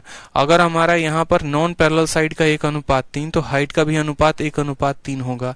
बीच वाले का वैल्यू निकाल लो इस फॉर्मूले का इस्तेमाल करके। बीच वाले की वैल्यू आ गई, हाइट का रेशियो 1:3 आ गया, बस यहाँ पे एरिया का रेशियो निकाल दो, कोई फर्क नहीं पड़ता है, कोई फर्क नहीं पड़ता है। ठीक है, आप इसको ना ऐसे ना लिखकर आप इसको ऐसे भी लिख सकते थे, आप इसको ऐसे भी लिख सकते थे, बहुत बच्चे कंफ्यूज हो जाएंगे। तो देखो, मान लो अब मेरे पास कुछ भी नहीं है, सिंपल सा सवाल मेरे पास आ गया 10 से 18। मैं आपको दोबारा से समझाता हूँ, दोबारा से मैं आपको समझाता हूँ, दोबारा से मैंने क्या किया है, समझना मेरी बात को, क्योंकि ये सवाल आ सकता है आपके मेंस में। सवाल में आपसे कहा है ये 10 है, ये 18 है, ये 1 है, ये 3 है, आपको एरिया का रेशियो बताना है। तो सबसे पहले आप EF का मान निकालो। तो EF का मान निकालोगे तो कैसे निकालोगे? तो बोलोगे सर EF का मान निकालने के लिए हमारे पास फॉर्मूला है, EF का मान 1 × 18 प्लस 3 × 10 प्लस 3 × 10 डिवाइडेड बाई कितना? तो 1 + 3 डिवाइडेड बाई 1 + 3। तो यहाँ पर मान आ जाएगा 12, यानी EF का मान कितना आ जाएगा? 12 आ जाएगा। अब बात करते हैं इनके हाइट का रेशियो का। तो नॉन पैरेलल साइड का रेशियो अगर 1:3 है ना, तो ये भी 1:3 में आएंगे, ये भी 1:3 में आएंगे, इस बात को समझो। अब आप यहाँ पर ABFE का एरिया निकालो कि आपका ABFE का एरिया, और दूसरा एरिया निकालो EFCD का, दूसरा एरिया निकालो EFCD का। तो एरिया का ratio half into sum of parallel side, 10 × 12 कितना हो जाएगा? 22, इंटू डिस्टेंस बिटवीन देम कितना है? 1 यूनिट है। अगर आप x और 3x भी मानते तो बाद में वो x कट जाता। यहाँ पर half into sum of parallel side 30 है और डिस्टेंस बिटवीन देम कितना है? 3 है। हाफ से हाफ खत्म यहाँ पे, ठीक है, हाफ से हमारा क्या हो जाएगा? हाफ खत्म हो जाएगा। यहाँ पे 2 से काटेंगे 11 बार में, 2 से काटेंगे 15 बार में, 11:45 जो आएगा वो करेक्ट आंसर आएगा, बस। ठीक है, चलो आ जाओ नेक्स्ट क्वेश्चन देखो 59। ठीक है, लास्ट 2 क्वेश्चन है यहाँ पे, एक 59 है और एक हमारा 60 है। 59 को देखो, यहाँ पे 59 को देखो, कहा गया है ABCD आपका एक ट्रेपीजियम है, ABCD के पैरेलल है, DC जो है वो AB का 2 गुना है। EF को आप AB के पैरेलल ड्रॉ करते हो जो AD को F और BC पे काटता है। B और EC का मान 3:4 है। डायगोनल जो है वो काटते हैं। बड़ा प्यारा क्वेश्चन है 59, देखेंगे क्वेश्चन नंबर 59, बहुत प्यारा क्वेश्चन है। बस 2 सवाल रह गए, दोनों सवाल को हम लोग कर लेते हैं।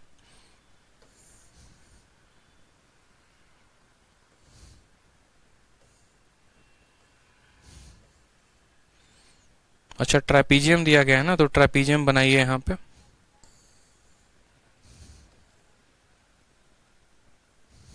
ठीक है, सवाल में कहा गया यहाँ पे ये हमारा AB है और दूसरा हमारा यहाँ पे CD है। ठीक, सवाल में कहा गया है जो हमारा CD है वो AB का 2 गुना है। अगर हम इसको 1 मानते हैं तो इसका 2 गुना ये 2 हो जाता है। EF जो है वो AB के पैरेलल बनाया गया है, EF AB के पैरेलल बनाया गया है। जो AD को कहाँ पर काटता है? तो EF हमने इसके पैरेलल बनाया है। जो AD को कहाँ पर काटता है? तो AD को हमारा F पर काटता है। और BC को कहाँ पर काटता है? तो E पर काटता है। उसके बाद कहा गया है B से लेकर E और E से लेकर C का जो रेशियो है वो 3:4 है, 3:4 है। कहा गया है जो डायगोनल है ना BD, जो डायगोनल BD है, यहाँ पर बड़ा प्यारा सवाल कहा है कि जो डायगोनल BD है ना वो EF को G पर काटता है। डायगोनल BD जो है वो EF को किस पॉइंट पर काटता है? तो ये जो BD डायगोनल है, ये जो BD डायगोनल है इसको G पर काटता है। तो सवाल में कहा गया आप लोग अपने अपने शीट में सुधार कर लो, AB/FE होगा। यहाँ B शब्द होगा, शीट में गलत दिया है तो AB देखो यहाँ पे गलत दिया हुआ है, तो सुधार कर लेंगे, AB/FB आएगा। तो सवाल में हमसे बोला गया है कि ये जो AB है और यहाँ पर जो FE है, तो FE का मान कितना होगा? आराम से आप FE का मान निकाल सकते हो। बताओ FE का मान निकालने के लिए क्या करोगे? तो 4 × 1, ठीक है, प्लस यहाँ पे 2 × 3 आपको बता रखा है, और डिवाइडेड बाई जो इनका रेशियो होता है 7। तो बोलोगे सर यहाँ पर आ गया 3 × 2 6, 6 और 4 10, यानी इसका मान आ गया 10/7। तो EF का मान या FE का मान 10/7 आ गया। सवाल में हमें AB और FE का रेशियो लेना है, AB और FE का रेशियो लेना है। तो जब हम यहाँ पर AB/FE लेंगे, AB/FE लेंगे, तो AB का मान कितना है? 1 है, और FE का मान कितना है? 10। इसका बट्टे का 7 कहाँ चला जाएगा? ऊपर, यानी आंसर हमारा 7/10 आएगा। Option number D for Devsena जो होगा वो क्या होगा? करेक्ट आंसर होगा। एफ का मान देखो 6 आ गया। ठीक है, सवाल में कहा गया ना सी डी जो है वो ए बी का 2 गुना है, ए बी को 1 मानते हैं। फिर हमारा बीई और ईसी का रेशियो 3:4 दे रखा है। 6 जमा 4 10/7 आ जाएगा। और पहले हमें ए बी कहा है फिर एफ ई कहा है, तो 1/10/7 यानी 7/10 जो होगा वो करेक्ट आंसर होगा।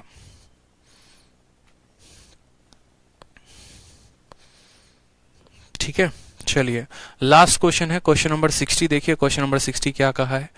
सवाल नंबर 60 देखो, कहा है एक ट्रेपीजियम एबीसीडी है। एबीसीडी नाम का एक ट्रेपीजियम है। बीआई का मान कितना है, 30 डिग्री है। यहाँ पर इसका मान 30 डिग्री है। बीसी का मान हमारा 6 दे रखा है, एबी का मान 12 दे रखा है। हमसे एबीसीडी का एरिया पूछा है। क्या पूछा है, एबीसीडी का एरिया। बहुत आसान सवाल है, खुद बताओ यहाँ पे इससे आसान धरती पे सवाल हो सकता है क्या। खुद बताओ मुझे कि जब यहाँ पर ये 30 डिग्री दिया गया है, जब यहाँ पर ये 30 डिग्री दिया गया है, तो 30 में जो रेशियो बनता है वो क्या बनता है, 1/3। ठीक है, आप ऐसे देखो 30 के सामने ये 90 है और ये 30 है, तो ये कितना होगा, 60 होगा। 60 के सामने √3 होता है, 30 के सामने 1 होता है और 90 के सामने 2 होता है। 2 का मान कितना है, देखो यहाँ पे 2 का मान कितना है, 12। अगर 2 का मान 12 है तो 1 यूनिट का मान कितना होगा, 6 होगा। यानी यहाँ बोलेंगे अगर ये 12 है तो ये हमारा 6 होगा, और ये वाली वैल्यू कितनी होगी, तो ये वाली वैल्यू हमारी 6√3 होगी। ये हमने सीधा का सीधा ट्रिपलेट से निकाल लिया। एक तरीके से आप ये कह सकते हो हमने साइन फॉर्मूला का इस्तेमाल किया है। ठीक है, कि 90 के सामने 2 है तो 30 के सामने 6 और 60 के सामने 6√3। अब अगर हमारा ये 6 है तो ये भी हाइट हमारी कितनी हो जाएगी, 6 हो जाएगी। अब ये वाला कोण देखो ये 45 है और ये 90 है तो ये भी 45 होगा, यानी ये वाली भुजा इसके बराबर। तो अगर ये हमारा 6 है तो ये भी कितना हो जाएगा, हमारा 6 हो जाएगा। साथ में अब यहाँ पर ये अगर हमारा 6 है तो ये वाली वैल्यू कितनी हो जाएगी, 6 हो जाएगी। निकल के चला आएगा मेरा मान। ठीक है, अब यहाँ पर मुझे यहाँ पर देखो तो एबीसीडी का एरिया निकालना है, तो एरिया कैसे निकलेगा, तो बोलोगे सर एरिया बराबर half into sum of parallel side. तो दोनों पैरेलल साइड को जोड़ो तो 6 6 12 6 18, 18 प्लस कितना हो जाएगा, 6√3। ठीक है, और इंटू कितना हो जाएगा, तो इंटू डिस्टेंस बिटवीन देम, बीच की दूरी यानी 6। 2 से काटेंगे 3 बार में, 2 से काटेंगे 3 बार में, तो बोलेंगे सर 18। देखो यहाँ पे 18 प्लस 6√3 का कितना गुना, तो 6√3 का 3 गुना। यहाँ पे ये वैल्यू है। यहाँ पे 18 में से देखो यहाँ 6 कॉमन निकाल सकते हो, वो 6 बाहर वाले 3 से गुना होकर 18 बना देगा। 6 कॉमन निकालोगे तो 3 प्लस √3 जो होगा वो क्या होगा, करेक्ट आंसर। 3 प्लस √3 यानी ऑप्शन नंबर जो ए है, ए फॉर आओ कभी हवेली पे, जो होगा वो करेक्ट आंसर होगा। ठीक है,